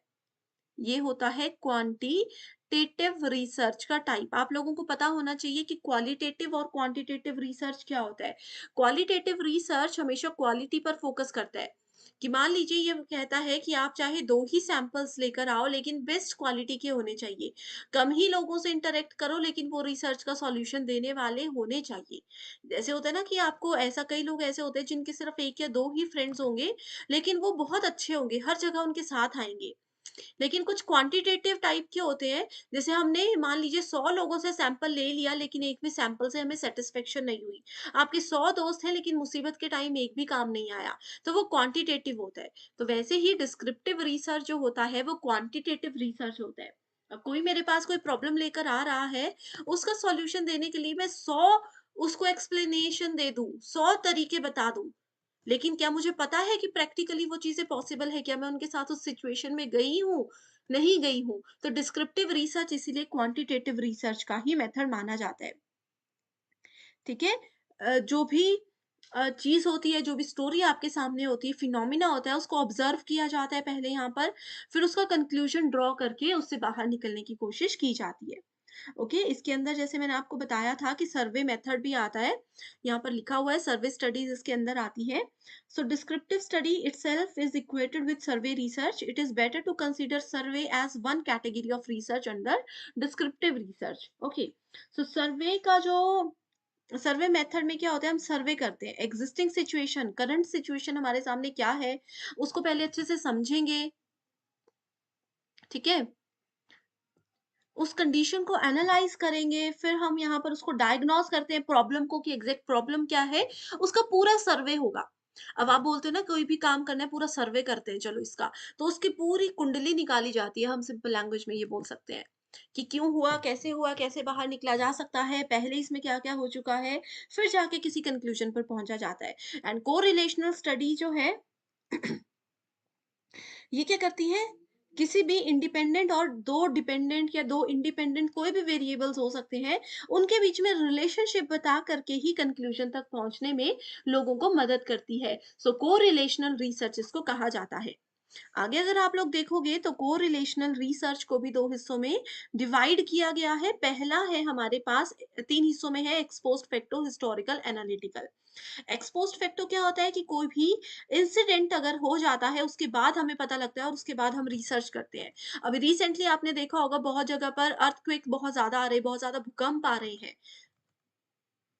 तो भूकंप आने के बाद वहाँ पर रिसर्च हो रही है कि ये भूकंप क्यों आया? इतना भयंकर भूकंप हर कुछ-कुछ घंटे के बाद आता था, इसका क्या कारण था? वो एक्स पोस्ट फैक्टो में आता है। अब जैसे रिसेंट देखो एक करंट अफेयर की वीडियो में मैंने आपको बताया था कि अंटार्कटिका के रीजन में ओज़ोन लेयर पतली हो रही है जिसकी वजह से अंटार्कटिका को नुकसान पहुँच सकता है। तो वो ऑलरेडी पतली हो चुकी है, वो नुकसान पहुँचा चुकी है। उसके बाद हमें पता चला, उसके बाद यहाँ पर साइंटिस्ट ने रिसर्च शुरू किया, that is taken under the category of x post facto research. अगला है हिस्टोरिकल रिसर्च। हिस्ट्री क्या होता है? जो चीज़ें ऑलरेडी हो चुकी हैं, ठीक है? उन्हीं चीज़ों को, हिस्ट्री में जो इंसिडेंट हो चुके हैं, उन चीज़ों को उठा करके ही उनको डिटेल में पढ़ा जाए, उसके पीछे और कई राज़ और कई कारण ढूँढे जाएँ, that is called historical research. Then we have analytical research. Analytical research हमेशा फैक्ट्स एंड इंफॉर्मेशन जो ऑलरेडी हमारे पास अवेलेबल होती हैं, उनको ही एनालाइज़ करके कंक्लूजन ढूँढने में हमें मदद करता है। अब जैसे हिस्टोरिकल रिसर्च है, हिस्ट्री में ऑलरेडी चीज़ें हो चुकी हैं, बुक्स पढ़ लो, कुछ भी पढ़ लो, बहुत सा डेटा है। अब उन्हीं सब डेटा को कलेक्ट करके, एनालाइज़ करके अगर आप रिसर्च करके कुछ नया निकाल लेते हो, तो उसको एनालिटिकल रिसर्च बोला जाता है। अगला है एक्सप्लेनेटरी रिसर्च। जब भी कोई रिसर्च शुरू होती है, तो रिसर्च के बिल्कुल शुरुआती समय में एक्सप्लेनेटरी रिसर्च को कंडक्ट करवाया जाता है। ठीक है? ये किसी भी उस एरिया, रिसर्च के एरिया को एक्सप्लोर करने में हमें हेल्प करता है, उसको एक्सप्लेन करने में हमें हेल्प करता है कि क्या है, क्यों है, कैसे यहाँ पे प्रॉब्लम हुई है, ये सब चीज़ें। एंड इसमें हमेशा स्मॉल स्केल स्टडी का ही इस्तेमाल किया जाता है। अगला आ जाता है हमारे पास एक्सपेरिमेंटल रिसर्च। सो एक्सपेरिमेंटल रिसर्च क्या करता है? कैजुअल रिलेशनशिप फाइंड आउट करता है। ये बनाया ही इसलिए गया है ताकि ये 2 या 2 से ज़्यादा वेरिएबल्स के बीच में कैजुअल रिलेशनशिप हमें फाइंड आउट करने में मदद कर सके। ठीक है? इसमें जितने भी इंडिपेंडेंट यानी कि आज़ाद वेरिएबल्स होते हैं उसको मैनिपुलेट भी किया जाता है। एक्सपेरिमेंटल रिसर्च की कैरेक्टरिस्टिक्स में भी हमेशा लिखा गया है कि मैनिपुलेशन इसकी एक सबसे इम्पोर्टेंट कैरेक्टरिस्टिक होती है। चीज़ों को कंट्रोल करके रखना इसकी एक कैरेक्टरिस्टिक होती है। चीज़ों का रिफ्लेक्सिव नेचर इसमें रहता है, जो कि बहुत ही ज़्यादा इम्पोर्टेंट है। ओके? अगला है हमारे पास classification of research on the basis of application. So application के बेसिस पे डिवाइड किया जाता है, फंडामेंटल एंड अप्लाइड ऑलरेडी हम डिस्कस कर चुके हैं। फंडामेंटल रिसर्च जो है वो ज़्यादातर एकेडमिक्स में यूज़ की जाती है, जनरल अपने नॉलेज को बढ़ाने के लिए यूज़ की जाती है। एंड अप्लाइड रिसर्च प्रैक्टिकली कैसे किस चीज़ को कहाँ पर यूज़ किया जाए वो होती है। एग्जाम में जो क्वेश्चन आता है वो ये है कि एक फंडामेंटल रिसर्च क्या है। ये एक्सटेंसिव रिसर्च होती है और अप्लाइड रिसर्च आपके पास इंटेंसिव रिसर्च होती है। ओके, सो इसके लिए फिलहाल इतना ही काफी है। अगला है इंडक्टिव एंड डिडक्टिव। इंडक्टिव क्या होती है, चलो डिडक्टिव है पहले। सो डिडक्टिव, डिडक्ट करना, डिडक्ट मतलब कम करना, तो ऊपर से नीचे की ओर। डिडक्टिव होती है एक टॉप डाउन अप्रोच जिसमें हम अपर लेवल से नीचे के लेवल की ओर आते हैं। इसको सिंपल लैंग्वेज में आप लोग जनरल टू स्पेसिफिक अप्रोच भी बोल सकते हो, ठीक है। यानी कि स्टार्ट हम हाइपोथेसिस से करते हैं, उसके बाद उसको एक्सेप्ट करना है या रिजेक्ट करना है उस पर आते हैं। वहीं अगर हम इंडक्टिव की बात करें तो ये आपके पास होती है बॉटम बॉटम अप अप्रोच, ठीक है। बॉटम अप अप्रोच होती है जो कि आपको स्पेसिफिक से जनरल की ओर लेकर जाती है, स्पेसिफिक चीज से जनरल चीजों की ओर ले जाकर ये आपको हेल्प करती है। सो इंडक्टिव एंड डिडक्टिव का कॉन्सेप्ट बहुत इंपॉर्टेंट है, ये लॉजिकल रीजनिंग में भी आता है। ओके, नेक्स्ट रिसर्च की कैटेगराइजेशन है structured and unstructured. So structured approach जो होती है रिसर्च में, ये बेसिकली क्वांटिटेटिव होती है। इसको नोट कर लीजिए, ये होती है क्वांटिटेटिव, ये क्वांटिटेटिव मेथड होती है। एंड अनस्ट्रक्चर्ड जो होता है ये आपका क्वालिटेटिव होता है। मैं एक ही चीज आपको शुरुआती दिनों से कहती आ रही हूँ कि आपको सबसे पहले रिसर्च में क्वालिटेटिव और क्वांटिटेटिव को पढ़ना है, और इन दोनों के अंदर कौन कौन से रिसर्च के टाइप्स आते हैं उनको पढ़ना है। इससे आपके 90% क्वेश्चंस तो डायरेक्टली सॉल्व हो जाएंगे, ठीक है। सो अगर क्वांटिटेटिव क्वालिटेटिव का मीनिंग पता है तो आप स्ट्रक्चर्ड अनस्ट्रक्चर्ड ऑटोमेटिकली सही ढूंढ सकते हो। ओके, सो इसी के साथ अगला है research basis on the process. So qualitative research के टाइप्स यहाँ पर दिए हैं एंड क्वांटिटेटिव रिसर्च है। क्वालिटेटिव बेसिकली एक अप्रोच होती है, it's not just a method to conduct a research. Qualitative research is basically inductive, ये एक इंडक्टिव मेथड होता है। एंड इसमें स्पाइरल भी होता है। स्पाइरल का मतलब क्या होता है, जैसे ये है, इस लेवल से शुरू हुए और इस तरीके से जो चीजें रन होती है वो स्पाइरल होता है, कि उसी लेवल पर हम बार बार आ रहे हैं लेकिन थोड़ा थोड़ा ऊपर जाते हुए। सो स्पाइरल होता है क्वालिटेटिव रिसर्च नेचर में, तो इसी तरीके से ये काम करता है। इसमें हमेशा क्वालिटेटिव में याद रखिए, एक पर्सन जब भी रिसर्च शुरू करता है तो ये हमेशा ऑब्जर्वेशन के साथ अपना काम शुरू करता है। एंड खत्म किसके साथ करता है, थियोरेटिकल पोजीशन के साथ करता है। यानी कि ये हमेशा काम करता है स्पेसिफिक टू थ्योरी के ऊपर बेस्ड होता है। तो ये क्वालिटेटिव है एंड इसके जितने भी नीचे टाइप्स दिए गए हैं ये सब भी सेम रूल्स को फॉलो करते हैं। दूसरा टाइप आ जाता है हमारे पास क्वांटिटेटिव। सो क्वांटिटेटिव मैंने आपको क्या बताया, ये डिडक्टिव रिसर्च होता है। क्वांटिटेटिव हमेशा डिडक्टिव रिसर्च होता है जो ऊपर से नीचे की ओर काम करता है, यानी कि ये सबसे पहले हाइपोथेसिस टेस्टिंग से शुरू होगा, उसके बाद एक्सेप्ट करेगा या रिजेक्ट करेगा उस हाइपोथेसिस को। लेकिन क्वालिटेटिव में क्या होता है, वो पहले ही किसी हाइपोथेसिस को एक्सेप्ट या रिजेक्ट कर देगा, फिर जिसको एक्सेप्ट किया होगा फिर उसी को सिर्फ और सिर्फ टेस्ट करेगा। सो टाइप्स ऑफ रिसर्च के बेसिस पर ही देखो, ये प्रीवियस ईयर क्वेश्चन है जिसमें एक तरफ टाइप्स दिए हैं, दूसरी तरफ उनके डिस्क्रिप्शन दी है। वीडियो को पॉज कीजिए, अच्छे से इस क्वेश्चन को पढ़िए। अगर आप मेरे रेगुलर स्टूडेंट्स हो तो ऑलरेडी आपको इसका आंसर जरूर आता होगा, ये मैं आपको श्योरिटी देती हूँ। एक और क्वेश्चन है, देख सकते हो, हिंदी मीडियम स्टूडेंट्स के लिए भी है और इंग्लिश के लिए भी है। इसमें भी मैच द फॉलोइंग है, ये दोनों ही प्रीवियस ईयर क्वेश्चंस है और ऐसे क्वेश्चंस हैं जो ना जाने कितनी बार एज इट इज पूछे गए हैं। तो जरूर इनका आंसर्स ये है आपका क्वेश्चन नंबर 2, 1 ऑलरेडी डिस्कस कर चुके हैं, question number 2 and question number 3। इनके आंसर्स मुझे शेयर जरूर कीजिएगा, ठीक है। ओके, सो ऑलरेडी ये देख सकते हो करेक्ट है या नहीं, मैच कर लीजिएगा। आगे बढ़ने से पहले स्टूडेंट्स, नेट एग्जामिनेशन में पेपर 2 भी बहुत इंपॉर्टेंट होता है, सेट एग्जाम में भी। सो इसके लिए हम full syllabus notes and MCQs लेकर आए हैं, जो कि एग्जाम के साथ साथ इंटरव्यू को क्वालिफाई करने में भी आपको मदद करते हैं। सब्जेक्ट्स की लिस्ट आपके सामने है, देखिए अपना पेपर 2 एंड यहाँ पर गिवन नंबर्स पर कॉन्टैक्ट करके इसको जल्दी से ज्वाइन कर लीजिए। इसके लिए सिर्फ एक ही बार आपको फीस देनी है, 1280 रुपए। एग्जाम और इंटरव्यू जब तक आपका क्वालिफाई नहीं हो जाता, तब तक आप इसका बेनिफिट उठा सकते हो। बहुत ही ज्यादा इंफॉर्मेटिव है ये आपके लिए। सो इसी के साथ बढ़ते हैं अगले टॉपिक की ओर, जो कि है सैम्पलिंग। अब देखो, सबसे पहले हम समझते हैं कि सैम्पलिंग होता क्या है, क्यों इसको रिसर्च में इतनी अहमियत दी जाती है। अब सिलेबस देखोगे तो सैम्पलिंग नाम का टॉपिक कहीं भी नहीं मिलेगा, लेकिन स्टेप्स ऑफ रिसर्च में हमारे पास तीसरे नंबर का स्टेप होता है सैम्पलिंग को सिलेक्ट करना। ठीक है। सो सैम्पलिंग एक स्टेप होता है, तीसरा नहीं, सॉरी, फोर्थ स्टेप होता है। रिसर्च में फोर्थ स्टेप होता है सैम्पलिंग सिलेक्शन। अब मान लीजिए आप लोग एक रिसर्च कर रहे हो, आप लोगों को, लेकिन अब किस रिसर्च के लिए आपको सैंपल कलेक्ट करने, कुछ लोगों को उठाना है। मेरा अगर रिसर्च का प्रॉब्लम है सोशल वर्क से रिलेटेड, तो अब मैं क्या करूँगी, मैं पब्लिक में, ऐसा तो नहीं है बस मार्केट चली गई, वहाँ पे जो भी लोग दिखे, उनको उठा लिया और उनसे इंटरव्यू लेना शुरू कर दिया, ऐसा तो नहीं होता। अब इसके लिए आपको किसी पर्टिकुलर जगह पर जाना है। मान लीजिए आप किसी कॉलेज में चले गए, वहाँ पर 1000 बच्चे हैं, 10,000 बच्चे हैं।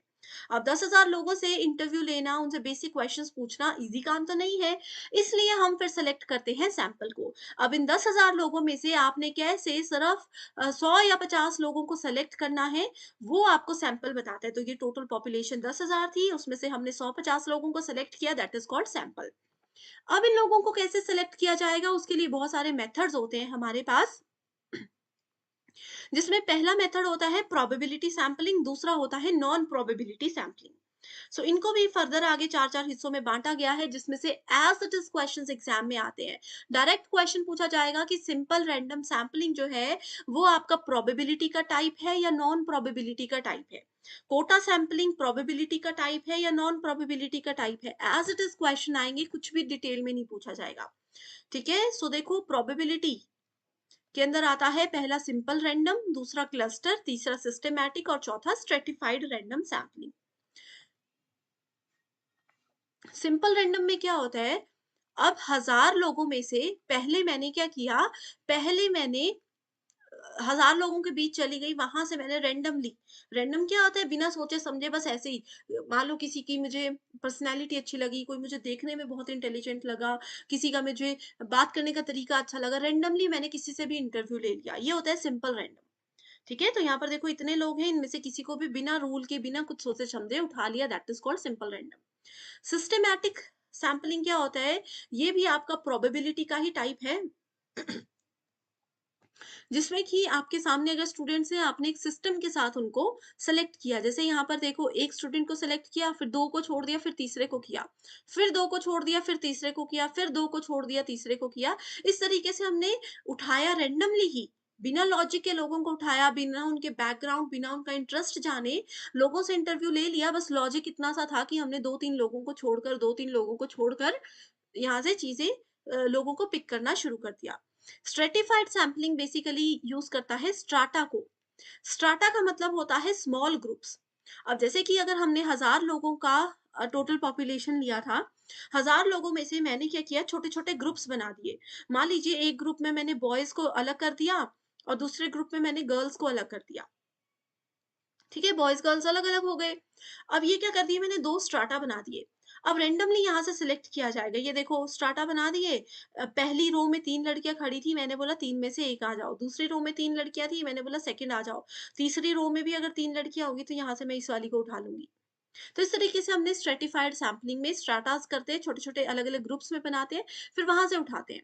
क्लस्टर सैंपलिंग भी स्ट्रेटिफाइड सैंपलिंग की तरह ही होता है, जिसमें हम ग्रुप्स बनाते हैं। यहाँ पर कोई मेल फीमेल या हाइट जेंडर ये चीजों का ध्यान नहीं रखा जाता, बस रेंडमली यहाँ पर हमने कुछ ग्रुप्स बना दिए, कि ऐसे स्टूडेंट्स को बोल दिया कि चलो अपने अपने फ्रेंड सर्कल के छोटे छोटे ग्रुप्स बना लो। तो स्कूल कॉलेज में क्या होता है, 4-5 लोगों का ग्रुप होगा, कुछ 10-12 लोगों का ग्रुप होगा, तो वो उस ग्रुप में बन गए, और हर एक ग्रुप से मैंने एक एक बच्चे को पिक कर लिया सैंपलिंग के लिए, वो क्लस्टर सैंपलिंग होता है। तो ये इमेजेस को याद रख लो, बहुत ईजी हो जाएगा क्वेश्चंस को सॉल्व करना, क्योंकि टफ क्वेश्चंस इस टॉपिक में से बिल्कुल भी नहीं आते। एंड प्रीवियस ईयर क्वेश्चंस पढ़ लो, ऑलरेडी मैं सीरीज लेकर आई हूँ, नहीं देखी है तो कमेंट करके बता दीजिए कि सैम्पलिंग के प्रीवियस ईयर क्वेश्चंस बता दो, ताकि मैं शेयर कर सकूँ आपके साथ लिंक। अब ये 4 टाइप्स जो है, ये है आपके पास नॉन प्रोबेबिलिटी सैम्पलिंग के टाइप्स। कन्वीनियंस सैम्पलिंग क्या होता है? कन्वीनियंस सैम्पलिंग में मान लीजिए लोग हैं, उसमें से हमने टॉप स्टूडेंट्स को सेलेक्ट कर लिया। टॉप स्टूडेंट्स को सेलेक्ट कर लिया, ठीक है? जैसे कन्वीनियंस मेरे हिसाब से मुझे जो कन्वीनिएंट लगे, देखो टॉप भी छोड़ो, कन्वीनियंस क्या होता है? अपने हिसाब से जो ईज़ीएस्ट लग रहा है। मैं स्टेज पे खड़ी हूँ, मैंने बोला कि चलो किसी को भी सेलेक्ट करना है, ऐसे करो जो पहली रो के 10 लोग हैं, आप सब आ जाओ। कन्वीनियंस था, मुझे भी था, उनको भी था। पीछे से किसी को बुलाती तो उनको आगे स्टेज तक आने में समय लगता। That is called convenience sampling. Voluntary response sampling, voluntary, अब जैसे मैंने मान लीजिए किसी स्कूल कॉलेज में जाकर अनाउंसमेंट कर दी कि मैं कंप्यूटर साइंस में आर्टिफिशियल इंटेलिजेंस से रिलेटेड एक रिसर्च कर रही हूँ, तो जो-जो स्टूडेंट्स को इससे रिलेटेड नॉलेज है, जो-जो इसके लिए मुझे रिव्यूज़ देना चाहते हैं, अपना नॉलेज शेयर करना चाहते हैं या क्वेश्चंस पूछना चाहते हैं, तो वो आ सकते हैं। तो वॉलंटरी, अपनी इच्छा से कोई भी स्टूडेंट आगे आकर मुझसे बात कर सकते हैं, इस सैंपल का एक हिस्सा बन सकते हैं। पर्पसिव सैंपलिंग होता है जिसमें एक पर्पस होता है। अब मान लीजिए कि मेरा रिसर्च है हिस्ट्री से रिलेटेड, हिस्टोरिकल रिसर्च है, हिस्ट्री मेरा सब्जेक्ट है, ये मान लो। अब यहाँ पर पर्पसिवली मैं सिर्फ और सिर्फ उन्हीं स्टूडेंट्स को सिलेक्ट करूंगी जिनका बैकग्राउंड हिस्ट्री है, या जो हिस्ट्री सब्जेक्ट में बहुत ज्यादा इंटरेस्टेड है, जिनको इसके इसके बारे में काफी ज्यादा नॉलेज होता है। तो पर्पस है हमारा, हम उसी फील्ड से रिलेटेड स्टूडेंट्स को उठाएंगे। एंड लास्ट आ जाता है स्नोबॉल सैम्पलिंग, जिसमें आप देख सकते हो कुछ ग्रुप्स क्रिएट कर दिए गए हैं, सब ग्रुप्स बना दिए गए हैं, एंड उस तरीके से वहां से स्टूडेंट्स को पिक किया जाता है उनके इंटरेस्ट के अकॉर्डिंग, उनकी रिक्वायरमेंट और नॉलेज के अकॉर्डिंग। ठीक है? सो सैम्पलिंग पर डिटेल्ड वीडियो ऑलरेडी है, यहाँ पर देख सकते हो, इस वीडियो के ऊपर आपको लिंक मिल जाएगा। उसमें हर एक चीज़ को और भी ज़्यादा डिटेल में डिस्कस किया गया है। अगला टॉपिक आ जाता है फिर हमारे पास हाइपोथेसिस। सो हाइपोथेसिस भी रिसर्च का ही एक स्टेप्स का सेक्शन आ जाता है। हाइपोथेसिस आप लोगों को सिलेबस में कहीं भी नहीं मिलेगा, लेकिन बहुत इंपॉर्टेंट टॉपिक है। हाइपोथेसिस का मतलब होता है परिकल्पना। अब आप लोग मेरे पास आए कि मैम एक प्रॉब्लम में फंस गई, इससे बाहर निकलने का सॉल्यूशन दो। तो मैंने बोल दिया कि अच्छा ये काम करो, आप बाहर निकल सकते हो, ये ट्रिक भी कर सकते हो, या फिर ऐसे करो, ये काम कर लो, जरूर आपको सॉल्यूशन मिल जाएगा। ये परिकल्पना थी, मैं कभी इस प्रॉब्लम में नहीं फँसी, बस मैंने आपको मदद करने के लिए कुछ रैंडम गेस किए, ठीक है? वैसे ही रिसर्च प्रॉब्लम से बाहर निकलने के लिए भी हमें कुछ ना कुछ रैंडम गेस करने पड़ते हैं, ताकि हमें उस प्रॉब्लम का सॉल्यूशन मिल सके। हाइपोथेसिस में अब रैंडम गेस कर लिया वैसा तो नहीं है, आपको, आप किसी प्रॉब्लम में हो, आपको सब दोस्तों ने कुछ-कुछ आइडिया दे दिया कि ऐसा-ऐसा कर लो, ईज़ी हो जाएगा। ऐसा तो नहीं है अब आप सबकी ट्रिक ट्राई करोगे, आप सुनोगे सबसे, लेकिन उसके बाद उस पे थोड़ा-सा विचार तो करोगे ना, खुद से सोचोगे कि अच्छा ये काम अगर करूँगा, गलत ना फँस जाऊँ, ये काम अगर करूँगा, हो सकता है सॉल्यूशन मिल ही जाए। इस काम को करने में तो सोचने में भी रिस्क है, तो इसको पहले ही रिजेक्ट कर दिया। तो हाइपोथेसिस भी ऐसा ही होता है। हाइपोथेसिस को आपने एक्सेप्ट करना है या फिर उसको रिजेक्ट करना है, ये एक रिसर्चर के हाथ में होता है। Okay, hypothesis testing use sample data to make inference about properties of a population study। Hypothesis को टेस्ट करना भी इंपॉर्टेंट है, एंड दो टाइप के हाइपोथेसिस होते हैं, नल और ऑल्टरनेटिव। एंड दो टाइप के एरर्स होते हैं इसमें, टाइप 1 एरर और टाइप 2 एरर। ठीक है? अगर गलत कंक्लूजन हो जाता है, देखो 2 स्टेटमेंट्स हैं और हमें पता है कि ये दोनों कंडीशन से हम किसी गलत रास्ते पर पहुंच जाएंगे, रॉन्ग पाथ हम सिलेक्ट कर लेंगे, तो वो क्या हो जाता है? एरर हो जाता है। सो टाइप 1 और टाइप 2 एरर से पहले हाइपोथेसिस के टाइप्स देख लेते हैं। नल हाइपोथेसिस को H0 के नाम से जाना जाता है और अल्टरनेटिव को HA के नाम से जाना जाता है। ठीक है? Null hypothesis states that there is no significant relationship between variables। कोई भी रिलेशनशिप नहीं है।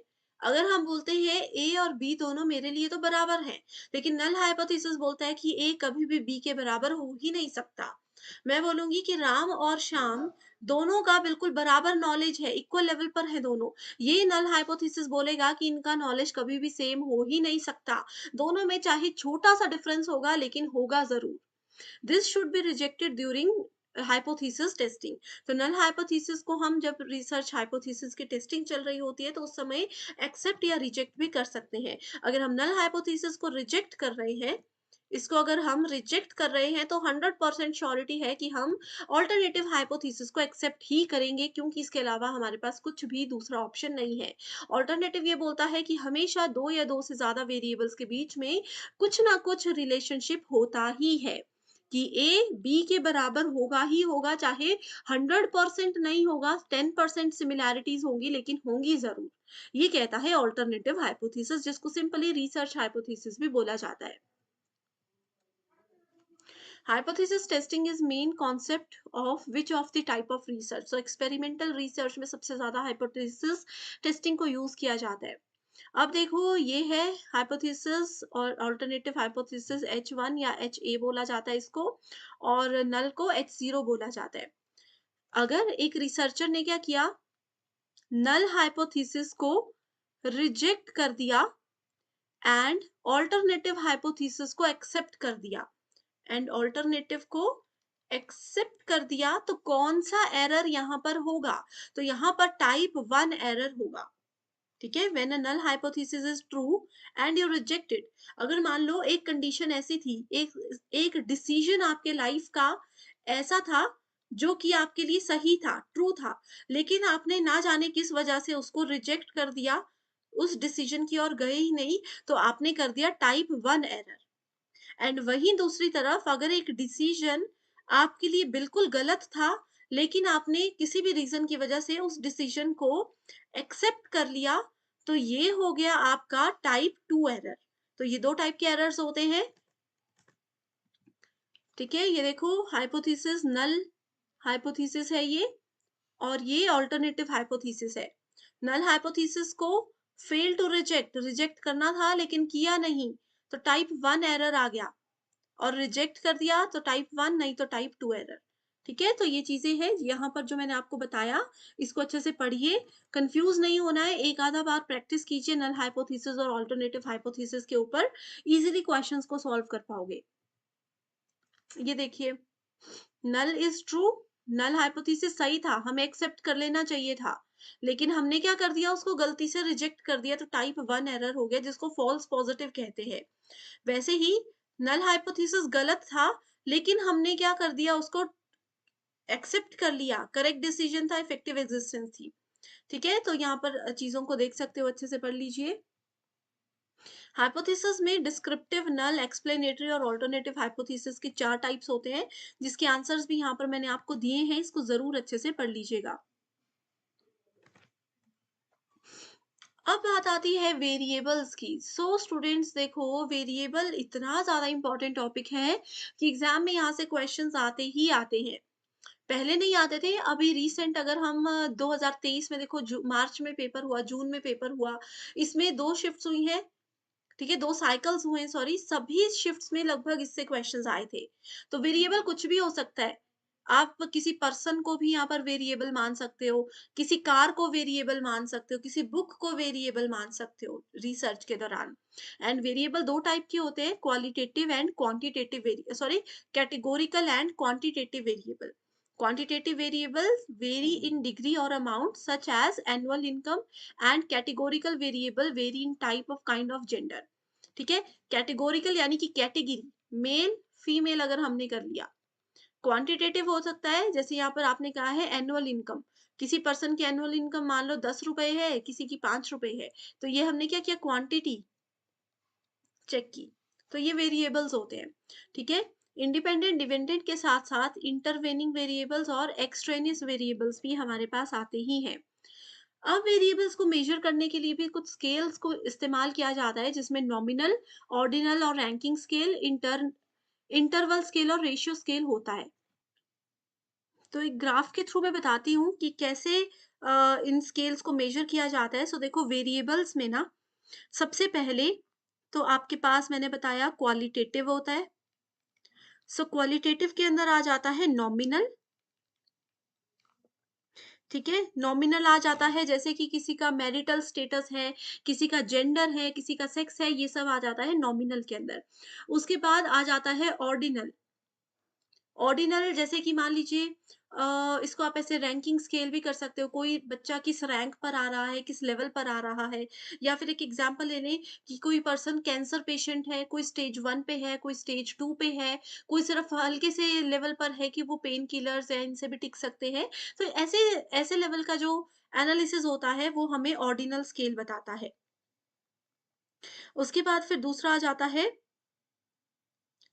क्वांटिटेटिव। नॉमिनल ऑर्डिनल हमने देख लिया, क्वांटिटेटिव में आ जाता है आपके पास इंटरवल। जैसे कि आप डिग्रीज का इंटरवल कर रहे हो कि मेरा जो रिजल्ट है वो हमेशा 68% से लेकर के 98% के बीच में आता है, या यहाँ का टेम्परेचर जो है वो 40 डिग्री से लेकर के 50 डिग्री के बीच में आता है। तो ये एक इंटरवल स्केल हमें रिप्रेजेंट करता है। इसके साथ ही आ जाता है रेशो स्केल। रेशो स्केल क्या करता है, किसी भी जैसे कि पल्स का रेट है तो वो रेशो स्केल के अंदर आ जाता है। तो ये 2 टाइप्स आते हैं क्वालिटेटिव में, ये 2 टाइप्स आते हैं क्वांटिटेटिव में। इसके अलावा हमारे पास आ जाता है डिपेंडेंट एंड इंडिपेंडेंट। ठीक है? डिपेंडेंट क्या होता है, गैस्ट्रिक सेक्टर्स में आ जाता है, और इंडिपेंडेंट जो किसी पर भी निर्भर नहीं करता, अपने एंड पर ये एक तरीके से अगर काम करता होगा। ठीक है? सो इस तरीके की कुछ चीज़ें हैं। जैसे जो मैंने एग्जांपल्स बताए ना कि नॉमिनल का बेस्ट एग्जांपल है किसी का सेक्स चेक करना, किसी का जेंडर चेक करना, मेल फीमेल ये सब चीजें हैं, तो ये नॉमिनल में आती है। ऑर्डिनल में इवैल्यूएटिव कॉनोटेशन का टर्म यूज किया जाता है। इवैल्यूएटिव कॉनोटेशन, ये क्वेश्चन एग्जाम में आ चुका है बहुत बार। अगला है टॉपिक रिसर्च एथिक्स। रिसर्च की नैतिकताएं, अब देखो किसी भी काम को करने के लिए कुछ रूल्स, कुछ रेगुलेशंस, कुछ नैतिकताएं होती हैं जो कि फॉलो करना बहुत ज्यादा इंपॉर्टेंट होता है। वैसे ही रिसर्च में कुछ नैतिकताएं हैं, जैसे कि रिसर्च के दौरान आपको बेईमानी नहीं करनी है, जो रिजल्ट आए हैं वही एज इट इज रिप्रेजेंट करने हैं, किसी और का डेटा चोरी करके इस्तेमाल नहीं करना है, किसी और के परमिशन के बिना उनकी रिसर्च रिपोर्ट को हाथ नहीं लगाना है। इस तरीके की कुछ चीजें होती है जो कि रिसर्च एथिक्स के अंदर आती है। एज अ रिसर्चर आपको वो फॉलो करना जरूरी है। ओके, किसी की इंटेलेक्चुअल प्रॉपर्टी है, रिस्पॉन्सिबल ट्रीटमेंट होना चाहिए। अगर आप अपनी रिसर्च के लिए किसी भी ह्यूमन, किसी भी एनिमल, खासतौर पे मेडिकल साइंस की बात की गई है, एनिमल ह्यूमन का इस्तेमाल कर रहे हो, तो आपको ऐसा ध्यान रखना है कि उनको बिल्कुल भी नुकसान ना हो। आप जनरली भी अगर किसी पर्सन से अपने रिसर्च के लिए इंटरव्यू ले रहे हो, आपको उनसे थोड़ा सा पर्सनल क्वेश्चन भी पूछा जाए, तो इतना ज्यादा आपको उनको अनकंफर्टेबल नहीं करना कि वो आंसर ना दे पाए। तो ये सब चीजें रिसर्च एथिक्स के अंदर आती हैं। रिसर्च एथिक्स में सबसे पहली चीज ये आती है कि उस पर्सन से जिनसे आप इंटरव्यू लेना चाहते हो या पूछना चाहते हो कुछ, तो उनसे ये सबसे पहले पूछा जाए कि हम आपसे कुछ पर्सनल इंफॉर्मेशन लेना चाहते हैं, हम आपसे कुछ डिटेल्स चाहते हैं, तो क्या आप इंटरेस्टेड हो? हम आपके 15 मिनट लेंगे, हम आपके 10 मिनट लेंगे। तो ये रिसर्च एथिक्स का मोस्ट इंपॉर्टेंट पॉइंट होता है। Which of the following ethical problems in research. Ethical problems क्या है? प्लेजरिज्म। प्लेजरिज्म का मतलब होता है डुप्लीकेसी, किसी और के डेटा को एज इट इज यूज कर लेना।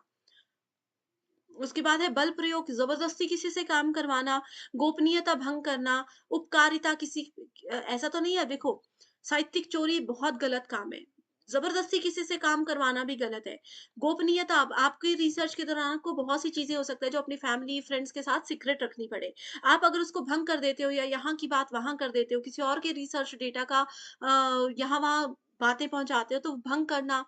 ठीक है? उसके बाद उपकारिता, किसी पे उपकार करके क्या आप रिसर्च कर रहे हो, निष्ठा, पूरी निष्ठा से आपको काम करना है। सो यहाँ पर एथिकल प्रॉब्लम्स की बात की गई है। सो ए बी सी डी यहाँ पर करेक्ट आंसर होगा, A B C D. Okay, A B C only, D भी होगा बेनिफिशियंस। ठीक है, उपकारिता, यहाँ पर किसी पे आप उपकार नहीं कर रहे हो। ठीक है, सो जो चीजें हमने अभी पढ़ी उन्हीं को एक्सप्लेन किया गया है, देख सकते हो। प्लेजरिज्म है, कोएशन है, ब्रीच ऑफ कॉन्फिडेंशियलिटी है, बेनिफिशियंस है एंड फिडेलिटी है। सो स्टूडेंट्स, अभी भी कोई कंफ्यूजन है तो वीडियो को पॉज करके अच्छे से इसको पढ़ लीजिएगा, बहुत इंपॉर्टेंट टर्म्स हैं ये। अगला क्वेश्चन है, research ethics and its observance are not necessary for the interest of credibility and quality of a research. So क्या बिल्कुल गलत है। ठीक है, और रीजन इसका बताया है, policy making bodies have to have to be accountable for pursuing research with an eye on promoting excellence. बिल्कुल सही है, अच्छे से पढ़ लीजिए, ये क्वेश्चंस ऑलरेडी हम डिस्कस कर चुके हैं, डायरेक्टली आंसर्स हैं, ताकि पता लगे कि कैसे क्वेश्चंस एग्जाम में आते हैं। अब देखो रिसर्च में ना हमें कुछ चीजें यूज की जाती है, जैसे कि हमें थीसिस लिखनी होती है, हमें सिटेशन का यूज किया जाता है। सो सिटेशन क्या होता है? It is a way you tell your readers that certain material in your work came from another resource. अब मान लीजिए आप लोगों किसी एबीसी नाम के टॉपिक पर रिसर्च कर रहे हो, एंड आपने किसी बुक से रेफरेंस लिया है, किसी बुक से, किसी के बड़े रिसर्चर की बुक से हेल्प ली है, तो आप उसको सिटेशन में जरूर मेंशन करोगे कि हमने जो पढ़ा है, जो यहाँ पर आप इस बुक में पढ़ने वाले हो, इसके लिए हेल्प इस नाम की बुक से ली है, जो इस नाम के रीडर की है। It also gives you readers information necessary to find the location details of the source on the reference or work cited page. ठीक है, अब जैसे मान लीजिए मैंने लिख दिया कि हाँ, ये जो भी इंफॉर्मेशन है, जैसे आपको इस पूरे लेक्चर में जो भी यहाँ पे डेफिनेशंस लिखी हैं, ये हमारे ही जो हमारी ही अपनी ऑफिशियल वेबसाइट है, वहां से हमने लिखी है, वहां से ही मैंने कॉपी पेस्ट की है। तो अगर मैं सिटेशन लिखूं तो मैं उसका लिंक आपको दे दूंगी वेबसाइट का, क्योंकि यहाँ पर मैंने कुछ पॉइंट्स लिखे हैं, बाकी मैं खुद एक्सप्लेन कर रही हूँ सिंपल लैंग्वेज में, लेकिन वेबसाइट में चीजों को डिटेल में लिखा होगा। सो सिटेशन में भी ऐसे ही चीजों को रिप्रेजेंट किया जाता है। MLA, what is the full form of MLA as a referencing style? So देखो, जब भी रिसर्च थीसिस लिखी जाती है, तो उसमें लिखने के कुछ स्टाइल होते हैं। वैसे तो आपकी यूनिवर्सिटी वो आपको बताती है, लेकिन जनरली कुछ स्टाइल्स होते हैं, जैसे एपीए होता है, एमएलए स्टाइल होता है, ठीक है। हार्वर्ड प्रणाली होती है, यहाँ पर आप देख सकते हो, हार्वर्ड सिस्टम है, एमएचआरए, शिकागो बहुत फेमस है, आई ट्रिपल स्टाइल बहुत फेमस है। तो वैसे ही एमएलए भी होता है। एमएलए की फुल फॉर्म पूछी गई है, तो इसकी फुल फॉर्म क्या है, ये आपने मुझे कमेंट करके बताना है, मैं आपको नहीं बताऊंगी। एग्जाम में आया है क्वेश्चन, एमएलए की फुल फॉर्म, एपीए की फुल फॉर्म बहुत बार आती है। थीसिस क्या होती है? थीसिस बेसिकली एक डिक्लेरेटिव सेंटेंस होता है that asserts the position of a paper will be taking. This statement should be both specific and arguable. Generally, the thesis statement will be placed at the end of the page, end of the first paragraph of your paper. So thesis भी बहुत ज्यादा important होती है, and इसके बिना कोई भी research paper finalise नहीं किया जाता कभी भी। ओके, सो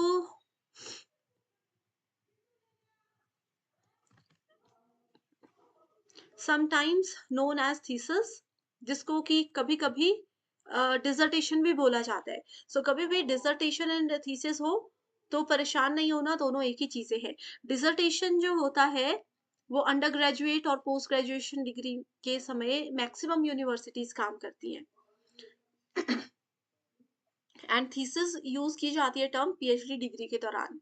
चीजें वो सेम ही है। बिब्लियोग्राफी लिस्ट ऑफ बुक्स होती हैं एंड अदर रिसोर्सेज होते हैं जिनको आपने यूज किया।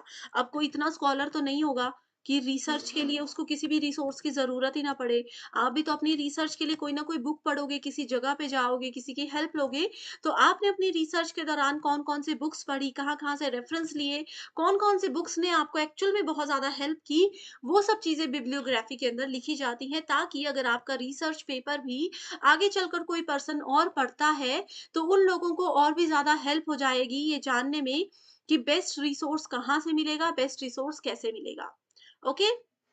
इसमें बिब्लियोग्राफी में देखो, ऑथर का नाम, उनका टाइटल, वर्क, पब्लिकेशन, कहाँ से आपने चीज़ें पढ़ी थी, हर एक पॉइंट को डिटेल में लिखना बहुत ही ज़्यादा ज़रूरी होता है।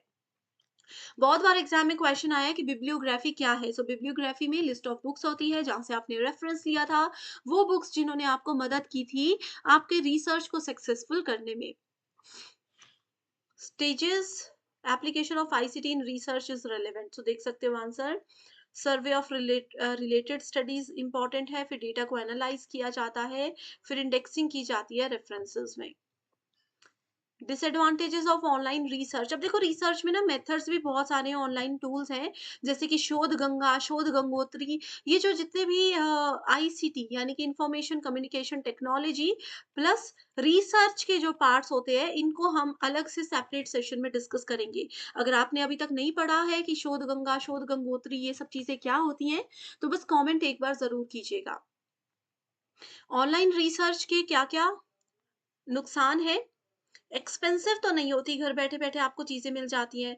Samples can be small and skewed. Sample आप अब देखो ऑनलाइन अगर आप किसी पर्सन से सैंपल ले रहे हो, उनका इंटरव्यू ऑनलाइन ले रहे हो, तो क्या गारंटी है कि वो पर्सन जेन्युइन है या नहीं? क्या गारंटी है कि बाद में आप फिर उन पर्सन से मिल पाओगे और चीज़ों को क्लियर कर पाओगे? तो सैंपल्स का ये पॉइंट बिल्कुल सही है कि डिसएडवांटेज होती है, there can be excessive turnover of communication. अब ऑनलाइन है, कई बार इंटरनेट डिस्कनेक्ट हो जाएगा, कई बार कुछ प्रॉब्लम हो जाएगी, तो ये भी एक डिसएडवांटेज है। टेक्नोलॉजिकल इश्यूज में lead to inconsistencies, same point है। And online participation, participants are rigid. ठीक है, तो ये बिल्कुल गलत है। सो बी सी डी आपके पास सही ऑप्शन होगा। ओके, सो इस क्वेश्चन में पूछा सो यहाँ पर है inappropriate application of ICT in research is an example of. So देखिए, technical lapse on part of the researcher, inadequate provision of ICT resources, violation of research ethics, absence of technical expertise of ICT resources। So ICT यानी कि computers, internet, latest technology कैसे एक person को research करने में help कर सकती है, कौन कौन सी वो वेबसाइट्स हैं जो कि गवर्नमेंट ऑफ इंडिया के द्वारा बनाई गई हैं रिसर्च को बेहतर बनाने के लिए। बहुत सी ऐसी वेबसाइट्स हैं जहां पर आपको पूरे वर्ल्ड के रिसर्चर के थीसिस, उनके डॉक्यूमेंट्स, उनके रिसर्च की पूरी इंफॉर्मेशन मिल जाएगी। ये कौन कौन सी वेबसाइट्स है, कब बनाई गई, क्या इनका मेजर कारण था, और कैसे एक रिसर्च को बेहतर बनाने में आईसीटी यानी कि कंप्यूटर और टेक्नोलॉजी मदद भी कर सकता है, लेकिन नुकसान भी कर सकता है। ये सब बहुत इंपॉर्टेंट है, जो कि एक अपने आप में बहुत बड़ा टॉपिक है। इस पे डिटेल्ड वीडियो मैं लेकर आऊंगी। स्टूडेंट्स, पेपर 2 के फाइनल रिवीजन के लिए एक स्टडी मटेरियल हम लेकर आए हैं, जिसमें आपको फुल सिलेबस पीडीएफ नोट्स के साथ हम most expected MCQs and PYQs भी प्रोवाइड करवाते हैं। जो भी सब्जेक्ट्स अवेलेबल है आप यहाँ पर देख सकते हो। ये स्टडी मटेरियल ना सिर्फ आपको आपका जेके सेट एग्जामिनेशन, बल्कि इसके अलावा इंटरव्यू में भी बहुत ज्यादा हेल्प कर सकता है। इन व्हाट्सएप नंबर्स पर आप इजीली कॉल या मैसेज करके इसकी पूरी जानकारी ले लीजिए। एंड आई होप स्टूडेंट्स, आपको ये सेशन जरूर बहुत पसंद आया है। ये आपके लिए बहुत इंपॉर्टेंट इनिशिएटिव मैं लेकर आई हूँ, जो कि आपको एग्जाम को क्वालिफाई करने में हेल्प करेगा। एंड आई होप जितने भी इंपॉर्टेंट टॉपिक्स थे वो कवर हो गए हैं। अगर गलती से कोई इंपॉर्टेंट सेक्शन यहाँ पर मुझसे मिस हो गया है, बस कमेंट करके उस टॉपिक का नाम लिख दीजिए, जल्दी से जल्दी उस पर वीडियो आपके लिए आ जाएगी। So thank you so much and I wish you all the very best.